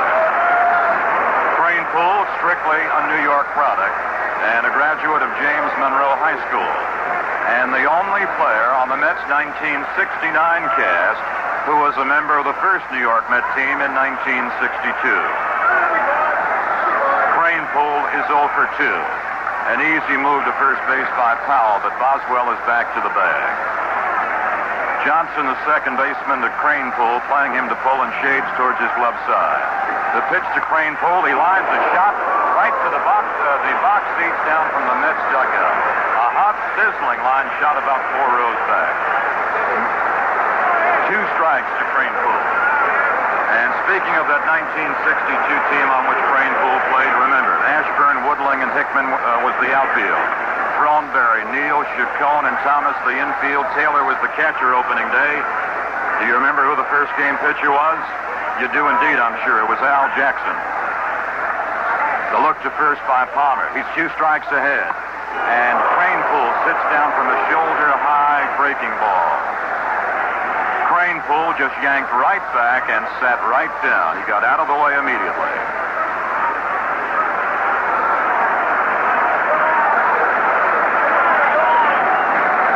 Activity is beginning again in the Baltimore left field bullpen. The Mets have Boswell leading at first base, nobody out. The 1-2 pitch fouled away as Cranepool reached for an outside delivery. Jim Hart, a right-hander, throwing in the Baltimore bullpen. He and Lopez have been throwing since the second inning. Well, we just had kind of a fake pigeon and also a Mets sign fall right behind home plate, and that has excited this crowd of well over 58,000 at Shea Stadium. You've got 1 ball, 2 strikes to Cranepool. The Mets have Boswell leading at first base and edging into his lead. Here's the delivery. It is low for ball 2. 2-2 to Cranepool. Brooks Robinson, the third baseman, well off the line and just about a step back of the bag. Belanger, the shortstop, against the left-hand swinger, shades towards the bag. Johnson is playing halfway against Cranepool. Palmer's peak to first base. His 2-2 pitch, the runner goes. Here's a ground ball to the second baseman Johnson. No play to second. Throw to first base. Retires Cranepool. But with Boswell running, Cranepool on the easy ground ball to Johnson, who had no trouble making the put out. Johnson could make no throw to second base. So Boswell is camped at second. Cranepool was put out, and the batter is Jerry Grody, the catcher. Grody has walked and grounded out second to first. He's the scrapper and one of the leaders on this Met ball club. He has 2 hits in the series. He is the 7th batter in the order. Boswell in scoring position is off second base with 1 out. A curve is fouled off the end of Grody's bat, strike 1.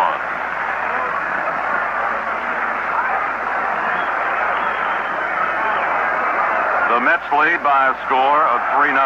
They have led 3-0 since the second inning. There have been 7 hits in the ball game. 1 strike to Grody. Fastball. He swings and he misses. He was throwing that fastball over the inside corner and right under the hands. And now it's Grody's turn to ask Larry Knapp to check the ball being used by Palmer. And Knapp checks it over and says it's okay. Once in a while, a ball player just might not look how a fastball sails into him or a breaking ball snaps away from him. And there might have been a marker on it, but no, Knapp did not see it. 2-strike pitch, fastball tight, a ball. 1 ball and 2 strikes. Today's attendance at Shea Stadium has just been announced at 56,335. Palmer ahead of Grody. The Mets ahead of the Orioles 3-0. Grody waving the bat, flicking and now waiting. Palmer watching Hendricks wig-wagging. The right-hander's 1-2 deal is outside low. He tried to bite the outside corner to Grody and was off it. 2 balls and 2 strikes.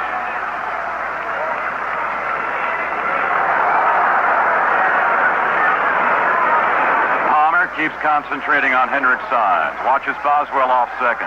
His curve is lined down the left field foul line. It stays clear and rolls to the point. Boswell turns third. He's going to come home to make it 4-0. Going into second with a stand-up 2-bagger is Jerry Grody.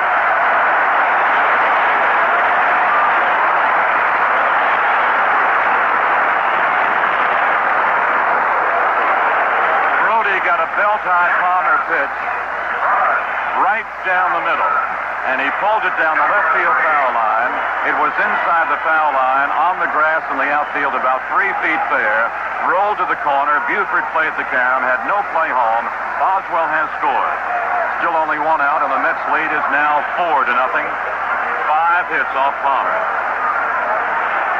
The shortstop is up, Bud Harrelson. He's been aboard twice. Palmer serves him high with a fastball over the plate. Harrelson, who is a switch hitter, batting left-handed today against Palmer. Batted right-handed against Cuellar and McNally in the first 2 games. He has singled and walked. The 1-0 is on the outside corner to Harrelson's left. 1 ball and 1 strike. Brody has just drilled a double down the left field foul side to make it 4-0. Brody is off second. The 1-1 from Palmer. Fastball, check, swing, foul right behind third base coach Eddie Yost. Palmer got his fastball into Harrelson's letters, and he could not yank the bat away in time. Harrelson is average size, up and down, but built very slender, and he chokes up on the bat. Leans towards the plate, spreads the feet right in the middle of the box. Palmer, 1-2 to the plate. A curve is low, dug out from the dirt by the catcher Elrod Hendricks. It's 2 balls, 2 strikes to Harrelson. Here in the Mets' 6th inning, a leadoff base hit by Boswell, moving to second on Cranepool's infield ground ball, and then scoring on Brody's double. Palmer 2-2. He whips it in. Curve, strike 3. Harrelson no squawk to Larry Knapp. He knew it. He got the change curve from Palmer over the plate and right to his head. Palmer's 4th strikeout. Now the greeting of more than 56,000 here at New York Shea Stadium for one of their favorite sons, pitcher Gary Gentry. Gentry, who's not only spaced 3 hits and pitched shutout ball, has also delivered a big blow with the bat.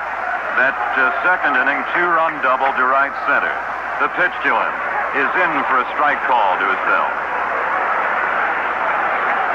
Gentry during the regular season only had 6 base hits, only had 1 double, but he produced a 2-bagger in this 3rd game of the series. Fastball is in, strike 2 call.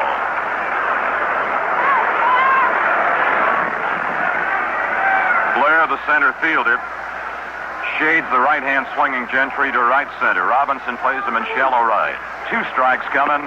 Cut on and missed. He chased an outside fastball, and that's it for the Mets. But they score another run with 2 hits, and they leave 1. After 6 innings, it's the Mets 4 and the Orioles nothing. Let's do Yankee Doodle. Yankee Doodle. 1, 2. Down. Riding on a pony, stuck a feather in his hat and called it macaroni. What did he call it? Macaroni. After a child has been in a bad accident, how can an insurance company help him to laugh again? The Hartford knows that money alone can't do it, but people can. Doctors, specialists, therapists when they're needed to treat the injuries, to soothe the shock. And getting them there fast can also help. At the Hartford, we know it's often the kind of help you bring in at the start that determines whether or not there'll be a happy ending. Insurance by the Hartford. We try to keep things simple.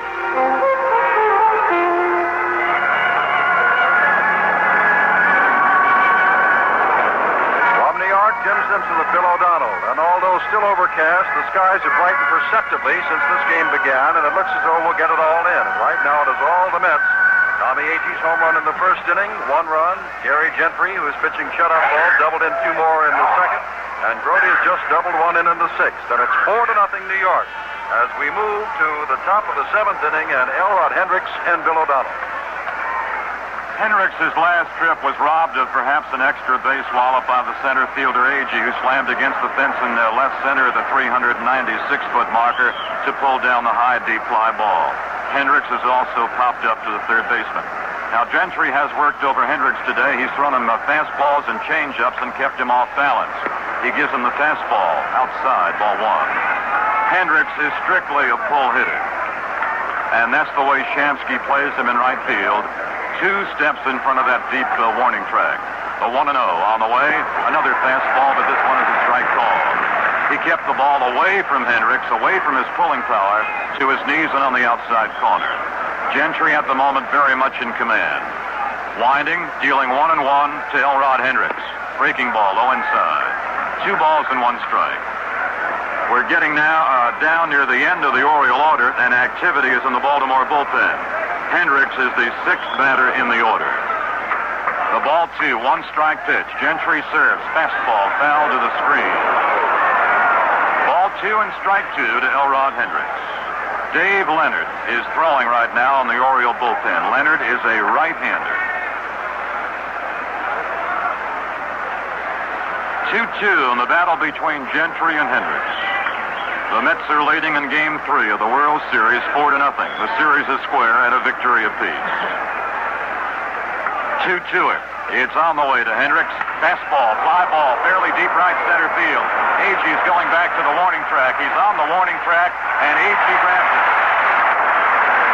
Hendricks flies deep to right center, but Agee has a lot of room, as do all the outfielders on this warning track.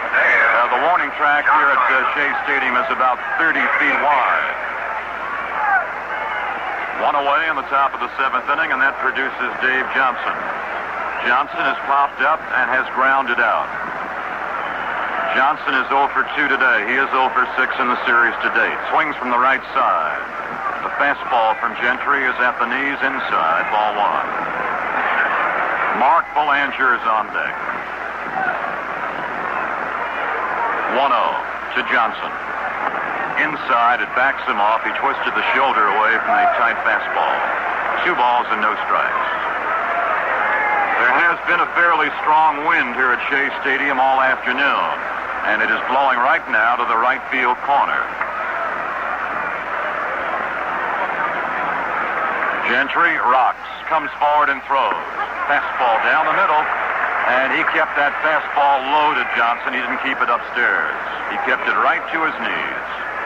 2 balls and 1 strike. 1 away, bases clean. The 2-1 delivery is fouled to the left of home plate on the ground over towards the Oriole dugout. Here at Shea Stadium, the visiting dugout is on the 3rd base side, and the Mets occupy the 1st base dugout.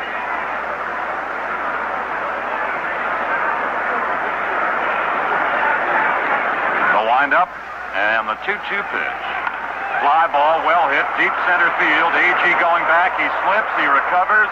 In front of the warning track, Agee makes the catch for out number 2. Agee lost his footing, went down on his right knee, on his left knee, and then quickly got back up. He had the range on the fly ball. He was actually under it when he slipped.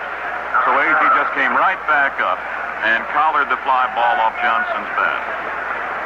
Here's Mark Belanger, has bounced to the hole at short in the 3rd inning, on which Harrelson made a fine, strong throw, and he grounded again to Harrelson, the shortstop, in the 5th inning. Belanger is 8th in the order. He will hit to the opposite field a lot. A curve is in but low, ball 1. The Mets aware from their scouting reports that Belanger goes to the opposite field, has Shamsky over into right field, and not too deep. 1-0 to Belanger. He checks his swing on a fastball and checked it inside. 2 balls and no strikes. Agee, the center fielder, does not play Belanger deep. He also shades him to right center. The Orioles have a pinch hitter on deck, Dave May, in case Belanger gets on. Fastball low inside. 3 balls and no strikes. Bill O'Donnell and Jim Simpson with you. Game 3 of the World Series at Shea Stadium, New York. The Mets at the moment with Gentry have a commanding lead of 4-0 in the top of the 7th inning. 3-0. Strike is called to the knee.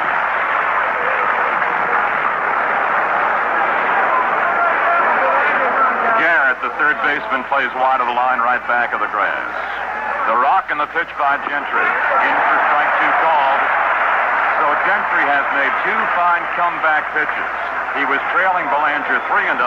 He now has him a money pitch, and here it comes. 3-2 outside. He walks him. He loses Belanger on a 3-2 pitch, gives up his 3rd walk. Earl Weaver has decided to pull Jim Palmer and to go with the left-hand swinging pinch hitter, Dave May. May, during the regular season, batted .242, had 3 home runs and had 10 runs batted in. May pulls the ball quite a bit. And let's see what Shamsky does against him in right field. Shamsky plays him deep, but doesn't play him to pull quite as much as he had played Hendricks. The pitch to May, a changeup, is a strike on the outside corner.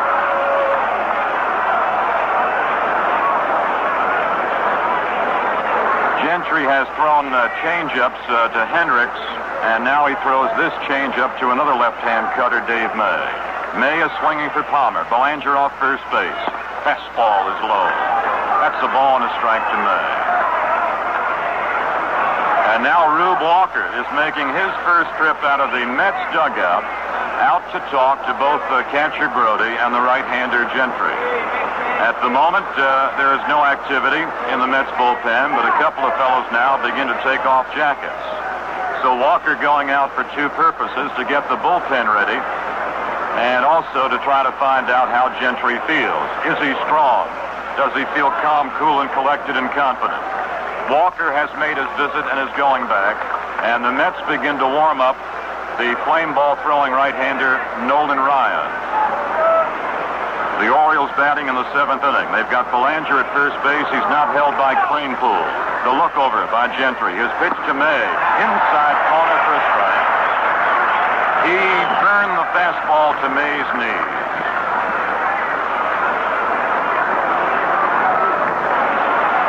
May swings and he misses. Ryan is being joined by Tug McGraw. 2 balls, 2 strikes to May. He's batting with 2 gone. Cranepool plays next to Belanger, right in behind him, but does not go to the bag. 2-2 to May. Curve is inside. Brody began to go to the dugout. Brody thought it had the inside corner. So that will release Belanger with 2 out. He can run and go to second base on a 3-2 pitch to May. On deck is Buford. Mets lead 4-0. Belanger, good lead at first base. He'll start to run. He goes. 3-2 pitch. Ball 4. So 2 men have been walked back to back after Gentry got Hendricks and Johnson on fly balls to A.G. the center fielder. The batter now will be the leadoff sticker, Don Buford. Buford has fouled out and fanned again in the 6th inning. There's a danger, Bill O'Donnell, of a pitcher that has done as well as a Gentry in this game or a Jerry Koosman on the game on Sunday, of when you get in the late innings and realize that you just got an inning or 2 more and it's all over, of aiming the ball and forgetting to pitch. And perhaps that's why Rube Walker went out to talk to Gentry, who had been aiming the ball, and Hendricks and Johnson both hit him deep, and then he lost Belanger, and now May to the bases on balls. The right side of the Mets infield, Jim, playing back deep against Buford, a left-hand swinger. A high curve is outside. Gentry may have lost the grip on that breaking ball. Gil Hodges sitting back in the Mets dugout. Right beside him is Rube Walker. Both Walker and Hodges are watching every move and every pitch that Gentry is delivering now. He's pitching a little bit on thin ice here in the top of the 7th inning with 2 on and 2 gone. 1-0 to Buford. Checks his swing, fouls it off back to the screen. 1 ball, 1 strike. Buford's big game was the opener to this 1969 World Series with a homer and a run-scoring double. Runners lead 2nd and 1st. Fastball high again. 2 balls, 1 strike. So Ryan, for the first time, is in a serious jam. He did have a jam in the 4th inning and pulled out of it. He had a slight jam with 2 out in the 6th inning and pulled out of it when he made Brooks Robinson fly out to right field. He's working Buford 2-1. He backs him away. It was inside. Buford had a twist off from the inside pitch to the belt. 3 balls and 1 strike. The Orioles have May, who batted for Palmer at first base. They have Belanger, who drew a 2-out walk at second base. And there is a little bit uneasiness now in the Mets dugout with Rube Walker and manager Hodges. 3-1 to Buford. Ball 4. The bases are jammed. 3 walks this inning. The Orioles have every base occupied, and Gil Hodges is making his way slowly from the Mets dugout to the mound. He's got Ryan warm. He's got McGraw warm. He's got a right-hand batter coming up against his pitching, namely Paul Blair. Blair's history today has been to fly to center, has been to look to strike three, and has been to pop up. McGraw is the left-hander working in the bullpen, and Ryan is the right-hander. And undoubtedly, they'll bring on the right-hander to work against Blair. It's Nolan Ryan who did such a fine job in relief of Gentry in the league championships. Is coming in, and this is the fellow that when they say he is on, he is one of the fastest men in all of baseball. You'll recall Sunday in the game that the Mets won behind Jerry Koosman 2-1 in the ninth inning, and here goes Gentry leaving the field, and listen to this applause for him. Standing ovation.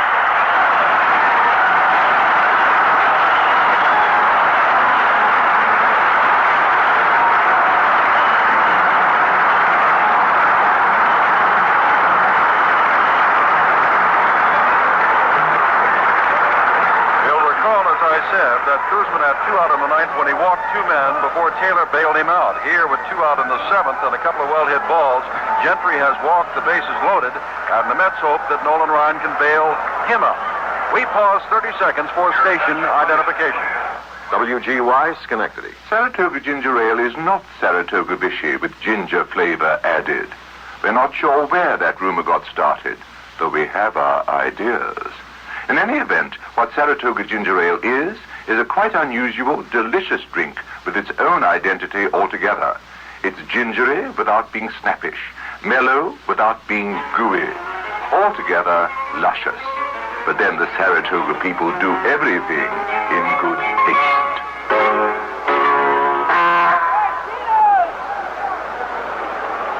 Tony Kubek now is talking to Casey Stengel. Let's go down and join him. Fast, isn't he?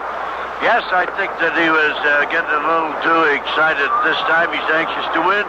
And, of course, being that many runs behind to have the take sign on. And you could tell that the hitter was just irritating him and, to try and make him throw that ball over the plate. But they were told to wait out. Now the dangerous part is the wonderful pitcher going in. He's a young man. The idea is with 3 men on bases, can you throw a strike? Now, if you can't throw a strike, you're in bad shape now. But the kid did pitch wonderful up to this hour, and he wasn't very heavy. You know, he's not too heavy a kid, and I think he was pitching a little too fast with the take sign on. Thank you very much, Casey fans. You heard it from the expert, Casey Stengel. Let's go on back upstairs. And what'd he say, Tony? Here's Paul Blair, bases loaded, 2 out, and here's Bill O'Donnell. Belanger at third, May at second, Buford at first base. The tie run from an Orioles standpoint at home plate with Paul Blair. 2 gone in the top of the 7th inning. Ryan out of a full windup, and the Texan throws.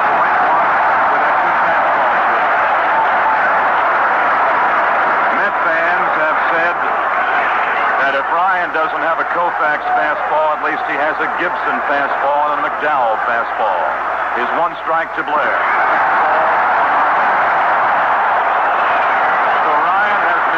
Pitches and has 2 strikes to Blair. Gentry went 6 2/3 innings. Only gave up 3 hits, struck out 4, walked 5. Ryan's windup, 2-strike delivery. Here's a fly ball to right center field, deep in right center. Shamsky with AG. AG dives, and he makes the catch. AG made a diving catch. A warning flag in right center field.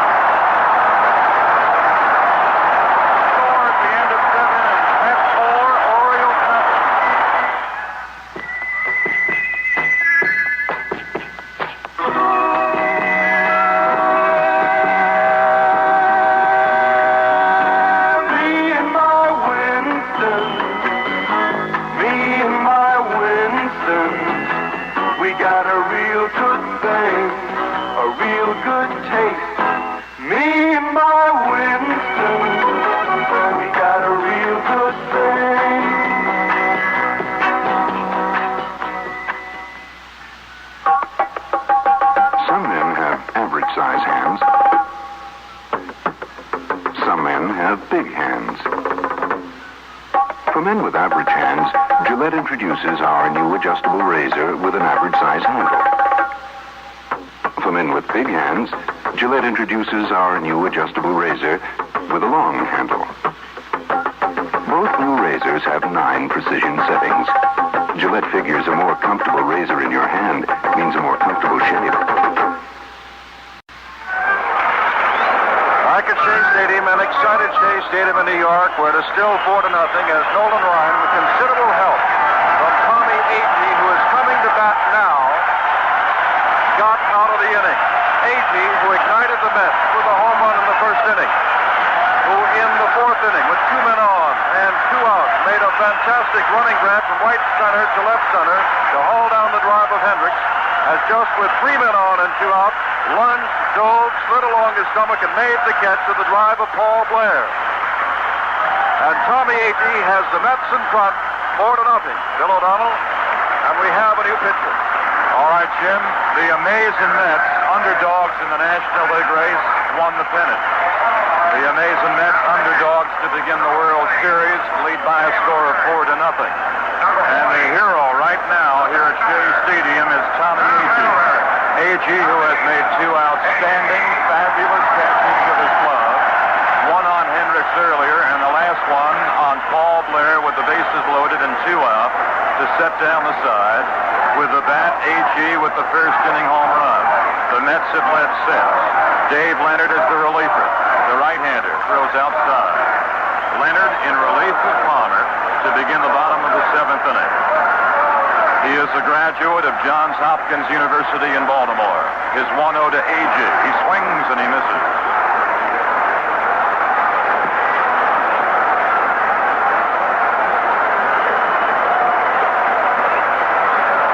Leonard rocks back, comes forward. The right-hander's 1-1 pitch is fouled by Agee back behind the screen. In the Orioles 1969 championship series, Leonard won 7, he lost 4. He was used 33 times as a reliever. He goes low outside. 2 balls and 2 strikes.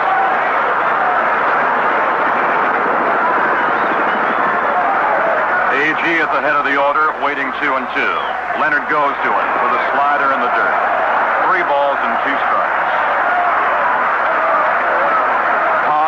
Pulled for pinch hitter May, who was one of the 3 men walked by starter Gary Gentry in the top of the 7th inning. 3-2 pitch is ball 4 inside. The first man faced by Leonard Agee, he gives him a walk.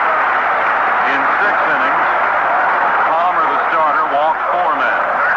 Wayne Garrett, the next batter, was passed twice by Palmer in the 3rd and in the 5th.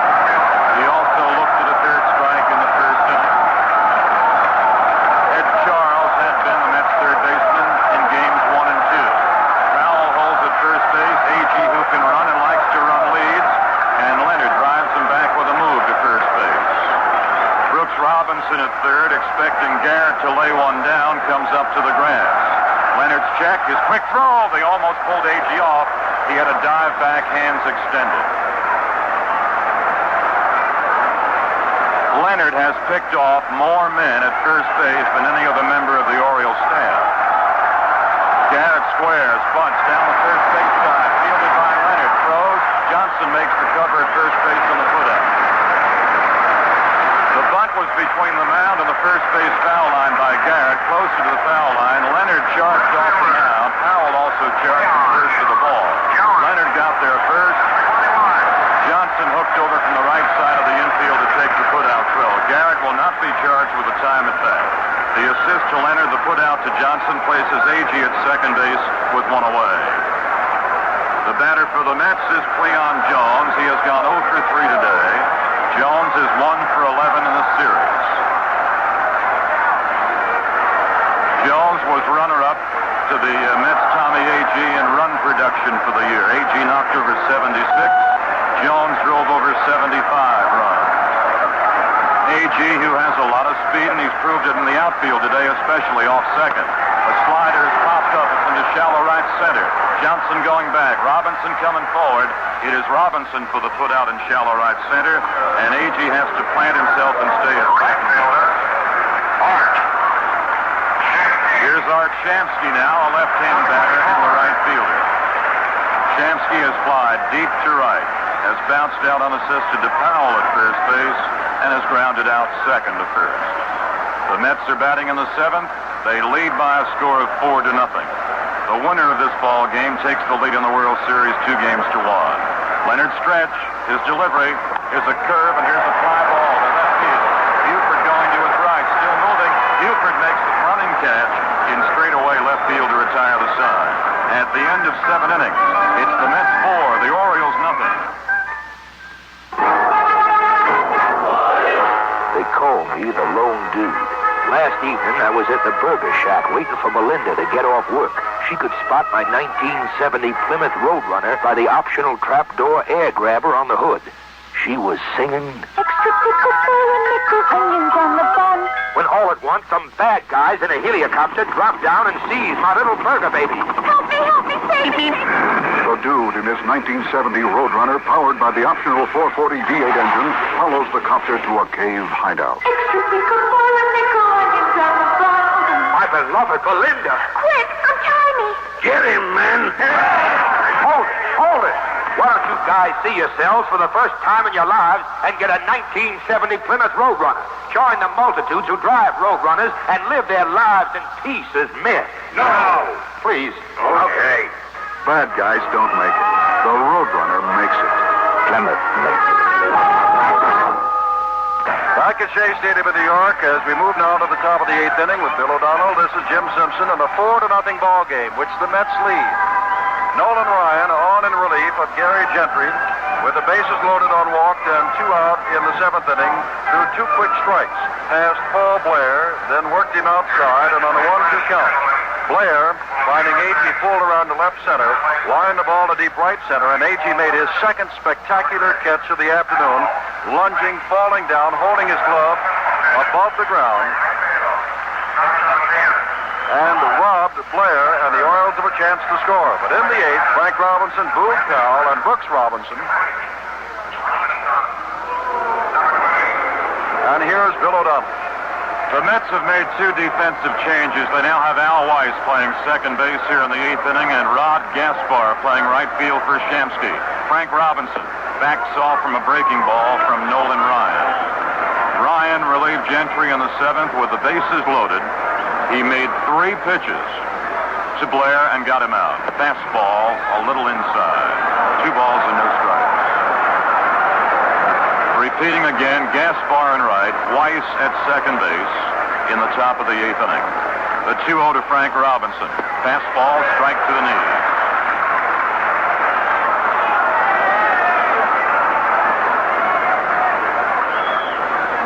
The Met outfield, Jones left, Agee center, Gaspar in right field. Here's a high fly, deep left center field. Way back is Jones along with Agee. They're at the fence.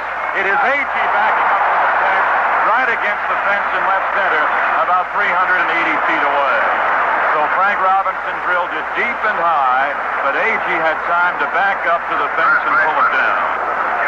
1 away in the top of the 8th inning, and here is Boog Powell, another long ball Baltimore threat.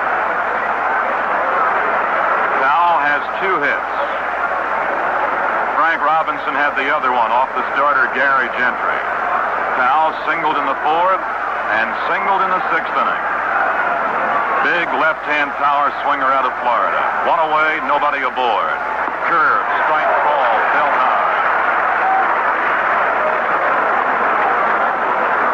The Mets infield does not overshift. It does not jam the right side of the infield. A 1 strike to Powell. Fastball, he challenged him, he swings and misses. Powell steps out. He's trying to slow down Ryan. Powell is now back in. Brody up with the target. The 2-strike delivery. Another fastball. Strike 3 is called. It was on the outside corner, and Ryan tipped that fastball to Powell's knee. He's faced 3 men, and he's retired 3 toughies. Blair, Frank Robinson, and Powell on a looking fastball strike. The batter now is Brooks Robinson, who is 0 for 3 today. He has 1 hit in the series. The wind up by Ryan, the right-hander's pitch. Fouled straight back to the screen. A lot of celebrities, Hollywood people, and television personalities here at Shea Stadium, New York. including the very funny Jerry Lewis we just noticed downstairs. 1 strike to Brooks Robinson. Backs off. 1 ball and 1 strike.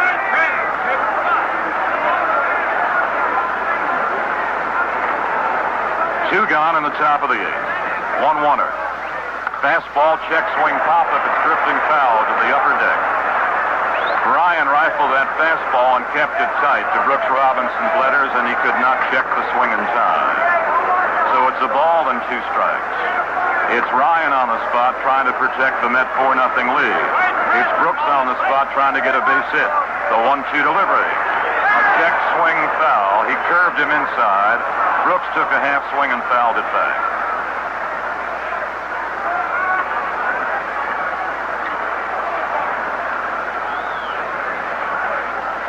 Nolan Ryan, only 22 years old. Rocks back, kicks, and here's a 1-2 pitch. Here's a foul to our right and headed right back into the camera area to our right.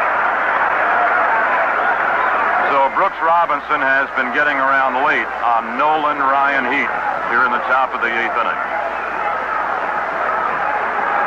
Ryan fiddling with the peak of the cap, nervously watching Brody's wig-wagging. He delivers, and Robinson backs off from a shoulder-high fastball. It's 2 balls and 2 strikes. Elrod Hendricks is on deck. Top of the 8th and 2 gone. The ball 2, strike 2 pitch, whipped in by Ryan. He curved inside. During the 1969 season, the Orioles were only shut out by American League pitchers 8 times. They're being blanked right now by the Mets 4-0. 3-2. Fastball cut on a miss. 2 strikeouts in the inning, and that's the 8th inning in the middle half. At the end of 7.5 innings of play, the Mets 4, the Orioles 0. Oh, what are those tiny whiskers there? The nubs! The nubs! Those miserable little specks of hair. The nubs! The nubs! Gillette Techmatic has news for you. The nubs are doomed. The nubs are through. You'll shave so close. Now Techmatic gets the nubs. The Gillette Techmatic razor adjusts to shave you closer. You almost never get nicked, but you always get the nubs. Techmatic gets the nubs. Jim Simpson, Bill O'Donnell back at Shea Stadium in New York in the last of the 8th inning. Looking ahead to the 9th, it'll be Hendricks, Johnson, and Belanger, the 6, 7, and 8 batters for the Orioles, who trail 4-0. But I'll caution you that in the first game, Hendricks, Johnson, and Belanger were accounted for 3 runs in the first game. Bill? Rod Gasper, who went to right field defensively in the top half of this inning for Shansky. Gasper leads off in the bottom of the 8th inning. A switch hitter batting left-handed, and Leonard blazes one right by him for strike 1. Gasper batted .228 during the 1969 season. Had a higher average from the right side than this, the left side. Opens his stance. Outside is Leonard's next pitch. 1 ball and 1 strike. Leonard relieved starter Jim Palmer for the Birds in the 7th inning. He walked the first batter, A.G., and then got the next 3. Gasper on the 1-1 fouls it off upstairs to our left. 1 ball and 2 strikes. It's Gasper, Cranepool, and Brody here in the bottom of the 8th inning for the Mets.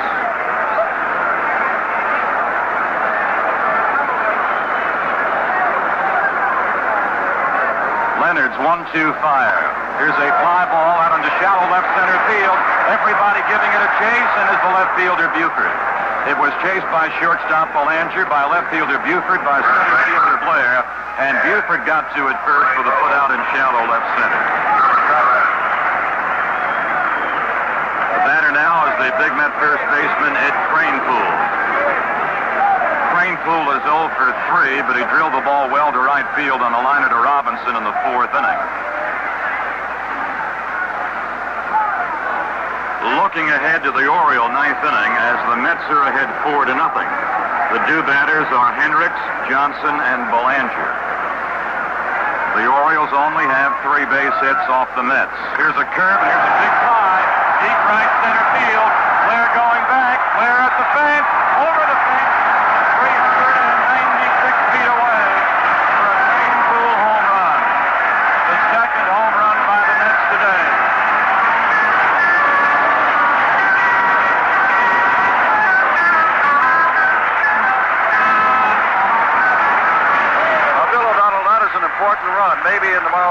batters or in tonight's discussions, people will say that Cranepool also hit a home run.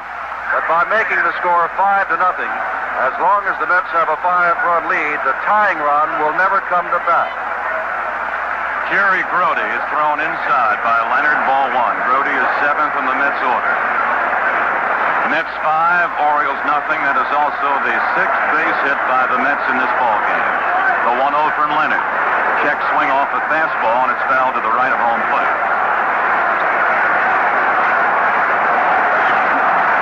1 ball, 1 strike to Jerry Grody. He's been a base runner twice today with a walk and a run-scoring double. 1-1er, swings and fouls it off right in front of our NBC radio booth. 1 ball, 2 strikes to Grody. Grody walked in the 2nd inning, scored a run on Gentry's double, and doubled home Boswell in the 6th inning.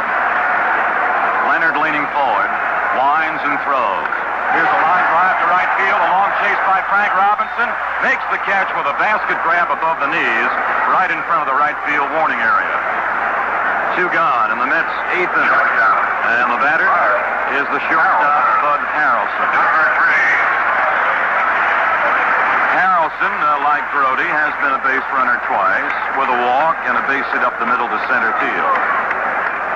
It was Harrelson and Grody aboard when Gentry doubled and both scored. Low fastball from Leonard, ball 1. The Mets exploded to begin the ball game in the 1st inning with A.G.'s leadoff home run.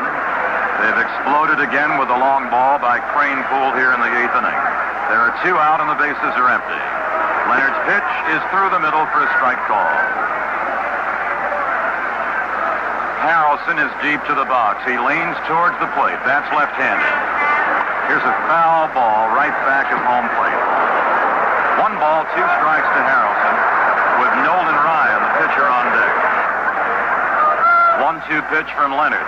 He swings and he strikes out on a sinker from Leonard to retire the side. 1 run for the Mets in the 8th inning on Cranepool's homer. At the end of 8, it's the Mets 5, the Orioles nothing. 2nd floor refrigerators, formerly $195, now $215, going up. If you had a fire in your home today and had to replace everything, this is what you'd find when you went shopping. 3rd floor, living room sofas, formerly $210, now $225, going up.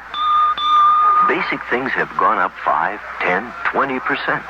Then there's the cost of your house itself. This is why the Hartford invented Inflation Guard, the first homeowner's insurance policy that protects you against inflation automatically. To keep up with rising replacement costs, the Hartford boosts the value of your policy every 3 months. 6th floor, rugs. New Inflation Guard. The way prices are always going up, can you afford to be without it?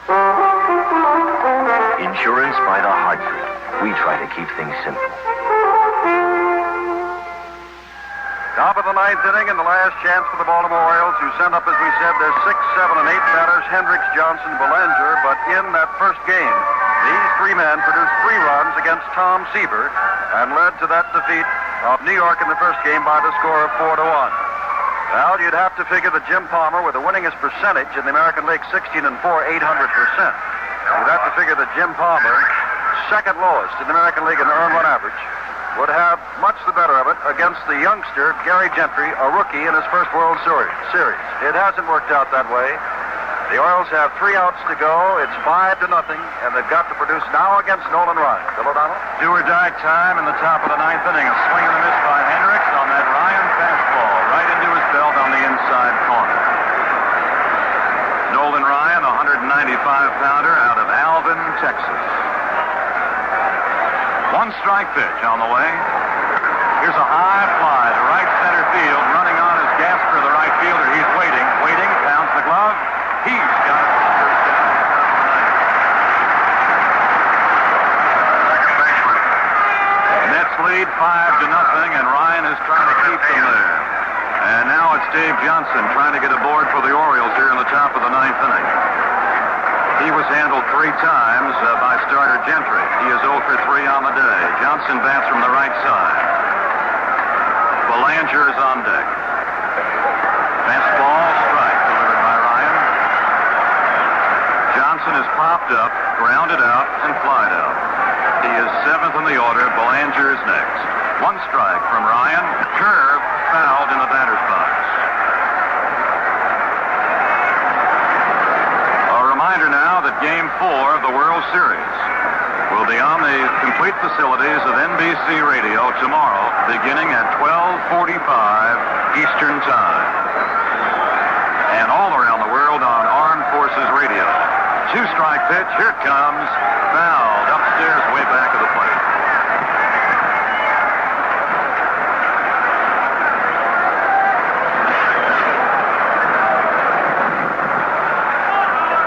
Ryan way ahead of Johnson. Winding again. Whips in the 0-2. Fastball. Here's a line drive to right field. Gasper's there. Gasper makes the catch. Gasper just flexed the knees a bit and made the catch chest high in right field. So everything from an Oriole cause now is up to Mark Belanger. Belanger has grounded out twice to his opposing shortstop Harrelson. He was one of the 3 men walked by starter Gentry in the 7th inning. 2 gone, nobody on. Belanger batting from the right side is thrown a strike. Ryan ripped that heat of his to the knees of Belanger and bit the inside corner. The 1-strike delivery. Swing! Strike 2. Another Ryan fastball. It's been fastball, fastball, fastball, and an occasional breaking pitch. Ryan needs 1 strike. The Mets need 1 out to win the 2nd game. Here's the 0-2 to Belanger. It is tight right to his left. 1 ball and 2 strikes. It's 5 runs, 6 hits for the Mets. No runs, 3 hits for the Orioles. 1 ball, 2 strikes to Belanger. The windup by Ryan. Here it is. Tight for ball 2. 2-2. The Orioles must stay alive and get some runners on. They're down by 5 runs. They got only 3 hits off Gary Gentry in the first 6 innings plus before Ryan put out the fire with the bases loaded and 2 out in the 7th. Ball 2 and strike 2. Gentry, Ryan to the plate, is inside. Ryan threw it inside to Belanger to make it 3-2. So you couldn't come any closer now to a nail-biting situation between Ryan and Belanger. The pay pitch. Ryan deals. Ball 4. Third stay alive. Leonard is, of course, the due batter, but he will not come to the plate.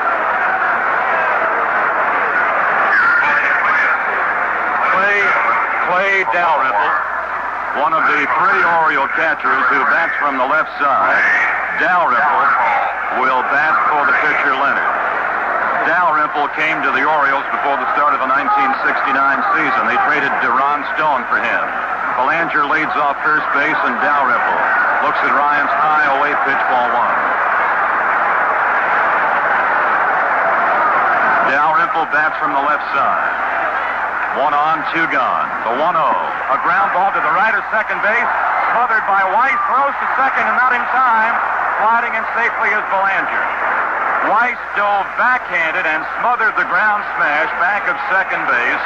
And from a prone position through to Harrelson, they did not get the force at second base on Belanger, who was safely there. Dalrymple gets an infield base hit as a pinch hitter. He is pulled for Chico Simone as a runner. Simone is running after Dalrymple got the base hit. And very quickly, Ron Taylor is up and throwing. You remember he choked off the rally that got Jerry Kuzman in trouble in Sunday's game at Baltimore. And Taylor up and throwing again, now joined by the left-hander McGraw. The Orioles, with this long uphill battle in the top of the 9th inning, have 2 on. They've got 2 out after Ryan disposed of Hendricks and Johnson on fly balls to the right fielder. Buford, the batter, has struck out, has popped up, fanned again in the 6th inning, and he was one of the 3 men walked by starter Gentry in the 7th inning before Ryan came on the scene. Simone is the runner at first base. Belanger is off second base. The infield deep to the right side. Fastball. Here's a fly ball down the left field foul line. It is curving foul. It hit the facade right beneath the second tier. That ball was about 5 feet foul down the left field foul side. And you've got to go 341 feet down the line if you hit it fair to get a home run. And Buford sliced it foul. Second baseman Weiss is tucked right inside the outfield grass. Kranepool is back better than halfway. Harrelson cheating a bit and shading in towards Belanger, who is leading off second base. The outfield is turned to right. One strike to Buford. It is down the middle but low. Bill, apparently Earl Weaver fields. The Orioles are still in it. He has sent a man to the bullpen to begin warming up in case we go to the last of the ninth. 1 ball, 1 strike. Buford takes slow on Nolan Ryan. 2 balls and 1 strike. Playing Buford tight at third up to the grass is Garrett, who is wide of the line. Agee is to right center. Gasper is pulled back to right. Jones is back fairly deep and left. 2-1 pitch. That's ball 3, outside low. So Ryan having control problems after getting the first 2 men in the top of the 9th inning. Walked Belanger, then gave Dalrymple too good a pitch, and he had an infield base hit back at second base. The look to the runners by Ryan is 3-1, is ball 4. The Orioles load him up here in the 9th, just as they did back in the 7th. Watt is warming in the Oriole bullpen. He is a right-hander, and the batter is Paul Blair, and Gil Hodges is walking out of the New York Mets dugout. Hodges made a walk like this in the 7th inning after Buford was walked to load the bases. Right now, we pause 30 seconds for station identification. WGY, Schenectady. The difference between the right word and the wrong word, it's been said, is like the difference between lightning and lightning bug, which brings to mind the difference between Saratoga Vichy and its drab alternative, tap water. It's a choice between a unique, fascinating mixer or the same lackluster liquid with which one washes automobiles and oneself. Saratoga Vichy in that green bottle with the vivid yellow label. Gil Hodges completed his walk back to the dugout, and Nolan Ryan is staying in, and I'm sure Gil is telling him, don't aim the ball, just go through your normal motion. But the Orioles have loaded them up with 2 out in the 9th and trailing 5-0. The pitch to Blair. Fastball strike. Ryan came on in relief against Blair with the bases loaded in the 7th inning and 2 outs. Got 2 strikes to him, and then Agee made a diving catch of a fly ball in right center field. The 0-1 to Blair. Fastball foul to the screen. 2 strikes. Belanger is the runner at third. Simone is at second. Buford is at first base. The Mets are leading 5-0 with 2 out in the top of the 9th. Blair is hitless today in 4 trips. He is 1 for 11 in the series. Ryan ahead. Winds his 2-strike pitch. Strike rate call. He got a change-up curveball in for a strike called at the letter. The final score of the 3rd game of the World Series is the New York Mets 5, the Baltimore Orioles nothing. We'll be back with a recap of today's game right after this message. After the shrimp cocktail and the sirloin steak and the deep dish apple pie, right about coffee time, you know what goes great? Yeah, me and my Winstons, we got a real good thing, a real good taste. Yeah, me and my Winstons, we got a real good thing. Sure, after a great dinner, just about any cigarette would be pretty good. But would it be special? It would, if it were Winston. Yeah, me and my Winstons, we got a real good thing. Try it next dinner time. Yes, my Winstons taste good like a cigarette should. And so the underdog and the amazing New York Mets lead the Baltimore Orioles in games of the 1969 World Series, 2-1, winning today 5-0 on a shutout by Gentry and Ryan and Tommy Agee, the hero. Tomorrow, the 4th game of the World Series, and we'll be back on the air 12:45 Eastern Daylight Time. The pitchers, a rematch of the opening game last Saturday in Baltimore. The winningest left-hander In the American League and in the majors, Mike Cuellar of Baltimore, the winner on Saturday, against Tom Seaver, the odds-on favorite for the Cy Young Award in the National League and winner of 25 games. That's tomorrow at 12:45 Eastern Daylight Time. Our producer today was Len Dillon. Our engineer, John Rice. And this game has been authorized under television rights granted by Major League Baseball solely for the entertainment of our audience. And any publication, reproduction, retransmission, or other use of the pictures, descriptions, and accounts of the game without the express written consent of the Commissioner of Baseball is prohibited. Any commercial or other use of the program, such as by charging admission for its showing, is similarly prohibited unless authorized in writing by the Commissioner of Baseball. Now, this is Jim Simpson, along with Bill O'Donnell, saying today's game has been brought to you by Chrysler Corporation. Engineering with care. Your host for today, your local Chrysler Plymouth dealer. The Hartford Insurance Group and Hartford agents and brokers everywhere. Gillette Right Guard, America's #1 deodorant, and Right Guard antiperspirant in the silver can. And by Phillips 66, where it's performance that counts. The final score once again in the third game of the World Series, New York 5, Baltimore nothing, and this has been an NBC Radio Network production. Baseball is brought to you on